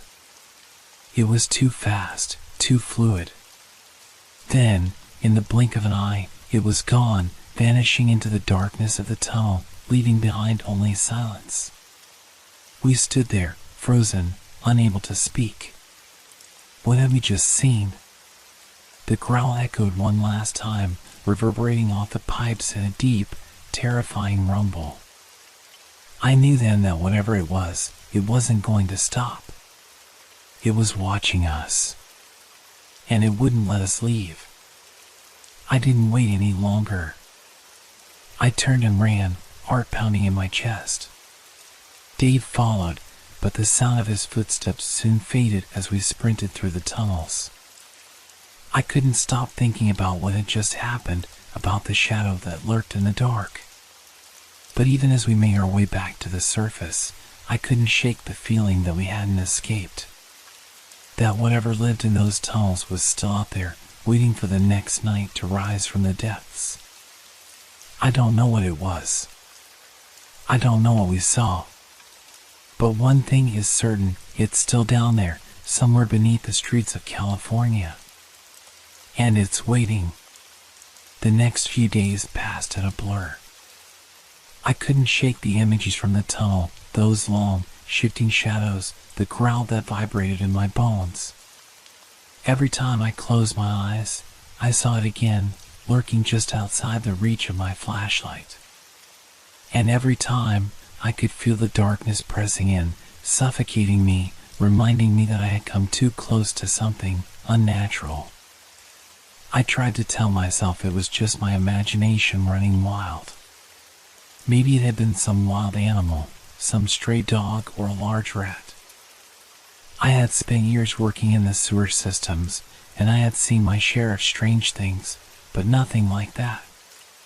Nothing that made the hairs on the back of my neck stand up in a way that wasn't caused by the usual smell of decay or the echo of running water. But the growl, it had been too real. Too deep. A week passed, and I went back to work, doing my usual rounds. But now, every time I descended into the tunnels, I felt a strange pressure in my chest, a growing sense of dread that I couldn't explain. The other workers were oblivious to my unease, but I knew something was different about the system. Something was watching us. One afternoon, as I passed a section of the drainage pipes I hadn't noticed before, I heard the growl again. Soft, low, but unmistakable. My heart skipped a beat, and I froze in place. The noise was coming from deeper within the system, and I felt an overwhelming urge to run. But I didn't. I couldn't stop myself. It was as if I was being drawn toward it. Slowly, cautiously, I walked deeper into the tunnels, my flashlight cutting through the darkness. Each step felt heavier, like the air was thicker. The shadows along the walls seemed to shift, as if they were alive. That's when I saw it again. A shadow, a huge one, moving just beyond the reach of my light. It wasn't just a trick of the light this time. It was real. It was large, too large to be any animal I knew, and it moved with a disturbing fluidity, like it was part of the tunnel itself. The shadow twisted, almost like it was stretching, reaching for me. My breath caught in my throat. It wasn't just a shadow, it had shape. It had presence. I could feel its weight pressing down on me, even though I couldn't see it clearly. Then I heard it, a scraping sound, followed by a low, rumbling growl that echoed through the pipes. It was closer now. I turned, nearly stumbling, and tried to run. My legs felt heavy, as though the very earth beneath my feet was pulling me back. The growl came again, louder this time, and I knew it was behind me. Whatever it was hunting me. I stumbled through the tunnels, the flashlight flickering wildly in my hand. The walls seemed to close in, and the growl grew louder, more intense. It wasn't just a sound, it was a presence, an oppressive force that surrounded me, growing closer with every step I took.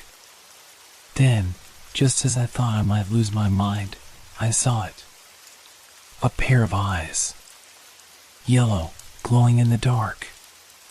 They were the eyes of something massive, something ancient. And they were fixed on me. I froze, my heart pounding in my chest. The air was thick with dread, and I could feel the presence of the creature lurking just beyond the edge of the light. The eyes moved, slowly, and I saw the shape of its body, large, hunched, covered in dark, glistening fur. Its long, serpentine tail flicked in the darkness, brushing against the walls of the tunnel. For a moment, it seemed to pause, studying me. And then, it advanced. I ran faster than I ever had in my life, my pulse racing in my ears. I didn't dare look back. The only thing that mattered was escaping the tunnel, getting to the surface, to the light, to safety. I broke through the entrance to the tunnel and into the blinding daylight, gasping for air. I collapsed against the stone walls of the tunnel, shaking uncontrollably. The growl, the eyes, the creature, it was all still in my mind, haunting me. I stayed outside for hours, waiting, listening. But the creature never came. The tunnel was silent. That night, I tried to go home, to forget it all. But I couldn't. Every time I closed my eyes, I saw those yellow eyes staring at me from the darkness. Every noise, every shadow, reminded me of what I had seen beneath the city. I had told myself it was just my mind playing tricks on me.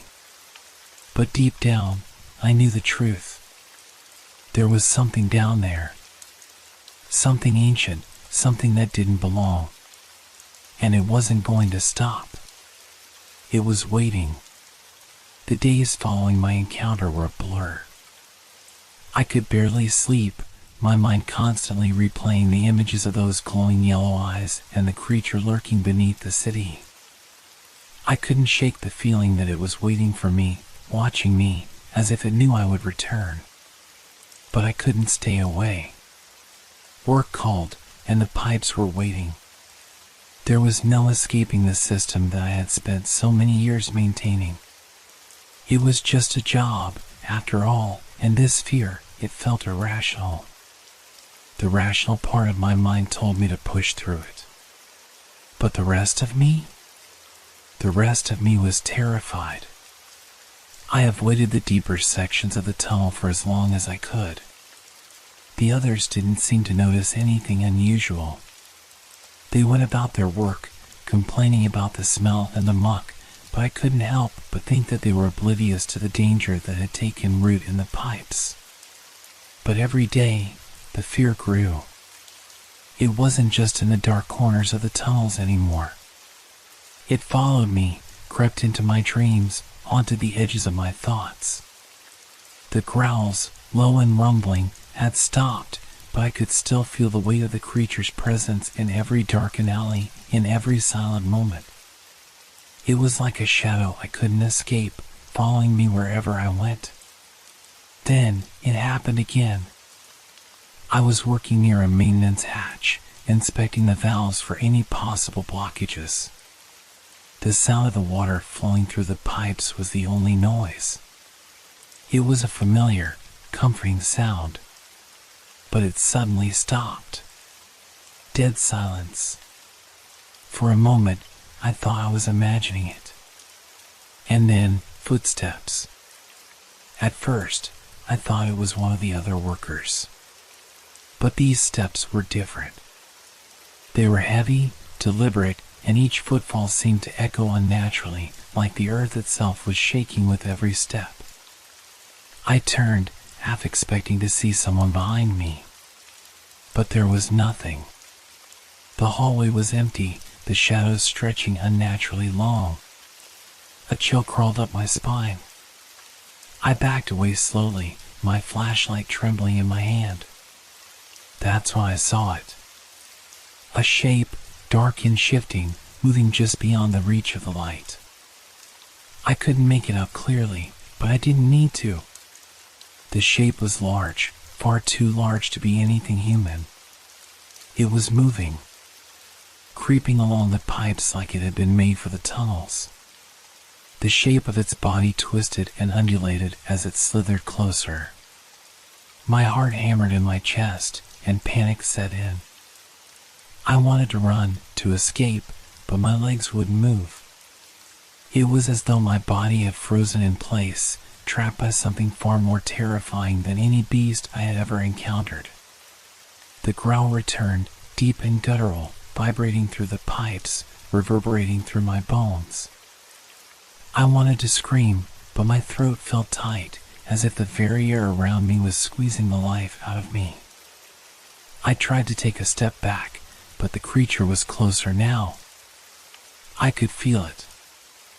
I could hear its breath, slow and deliberate, as it drew near. I turned and bolted, my flashlight flickering wildly as I stumbled through the dark, trying to find my way back to the surface. The darkness closed in on me, the sound of the creature's movements growing louder, faster. I could hear it behind me, gaining on me, but I couldn't look back. I kept running, the light of my flashlight barely illuminating the path ahead. I couldn't hear anything over the pounding of my own heart, but I felt its presence, the darkness pressing in all around me, as if the tunnel itself were alive, trapping me within its walls. The entrance was close now. Just a few more feet. But then, everything went black. I don't know how long I was unconscious. It could have been seconds or hours. All I remember is waking up in the same place I had collapsed, the cold concrete of the tunnel floor pressing against my skin. My flashlight lay just a few feet away, still flickering weakly in the dark. The air around me felt thick, oppressive, like I was suffocating without even knowing it. I forced myself to my feet, the dizziness making my legs wobble beneath me. But there was no time for weakness. I had to move. The creature was still out there, waiting. It wasn't going to let me escape so easily. I staggered forward, my mind racing with panic, desperately trying to remember the path I had taken before. The thought of facing whatever was lurking in the shadows made my heart race even faster, but I knew I had no choice. The tunnels were my only way out, and I was running out of options. The darkness seemed deeper than before, thicker and heavier, almost like it was alive, pressing in on me from all sides. Every corner, every crack in the pipes seemed to hide something. I could feel it watching me. The growl echoed in my mind, reverberating through the walls of the tunnel, a constant reminder that I was not alone. I stumbled around a bend, and that's when I saw it. The creature. Its form was more distinct now, its silhouette twisted and monstrous, standing at the edge of the tunnel in a patch of shadow. It was huge, almost impossibly large, its body writhing like it was made of something both liquid and solid. I could see its eyes, bright, yellow, glowing with a malevolent hunger that made my blood run cold. And its tail, long and serpentine, flicked back and forth like a predator stalking its prey. I froze, paralyzed with fear. My mind screamed at me to run, but my body wouldn't obey. It was as though the creature's gaze had pinned me in place, locking me into an inescapable trap. I heard the low growl again, deeper this time, a vibration that rattled my teeth. The creature took a step forward, its movements slow and deliberate, as though savoring the fear it was causing.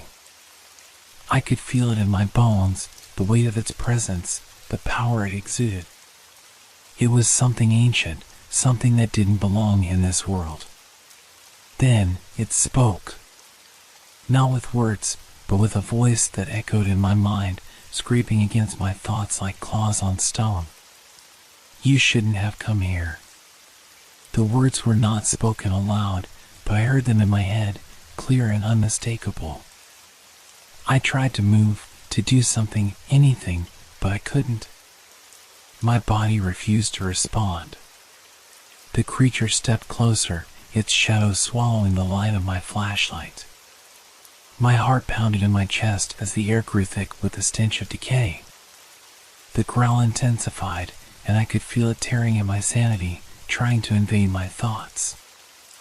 I was losing myself. Suddenly, the creature lunged forward, its form moving faster than I could comprehend. I managed to take a step back, but it was too late. Its massive claws reached out, slashing through the air. I barely dodged in time, the tips of its claws grazing my arm and sending a searing pain through my body. I stumbled back, gasping for breath, and that's when I saw it. A faint light in the distance, the exit. My escape. Without thinking, I turned and ran, my legs screaming with exhaustion, my body pushed to its limits. But the creature was relentless.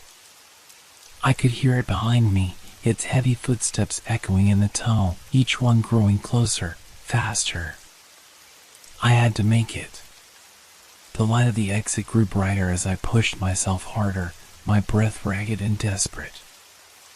I could hear the creature's growl right behind me now, almost in my ear. I felt its presence, the weight of it bearing down on me like a physical force. It was too close. I reached the exit. The sunlight from outside poured into the tunnel, a brief moment of salvation. But as I stepped toward it, I felt a sharp pain in my leg, a claw sinking deep into my flesh, pulling me back into the darkness. I screamed, trying to break free, but the creature's grip was ironclad. It dragged me back into the tunnel, its growl now deafening in my ears. I could feel my strength fading, my vision blurring. The creature was too powerful, too relentless. And in that moment, I understood.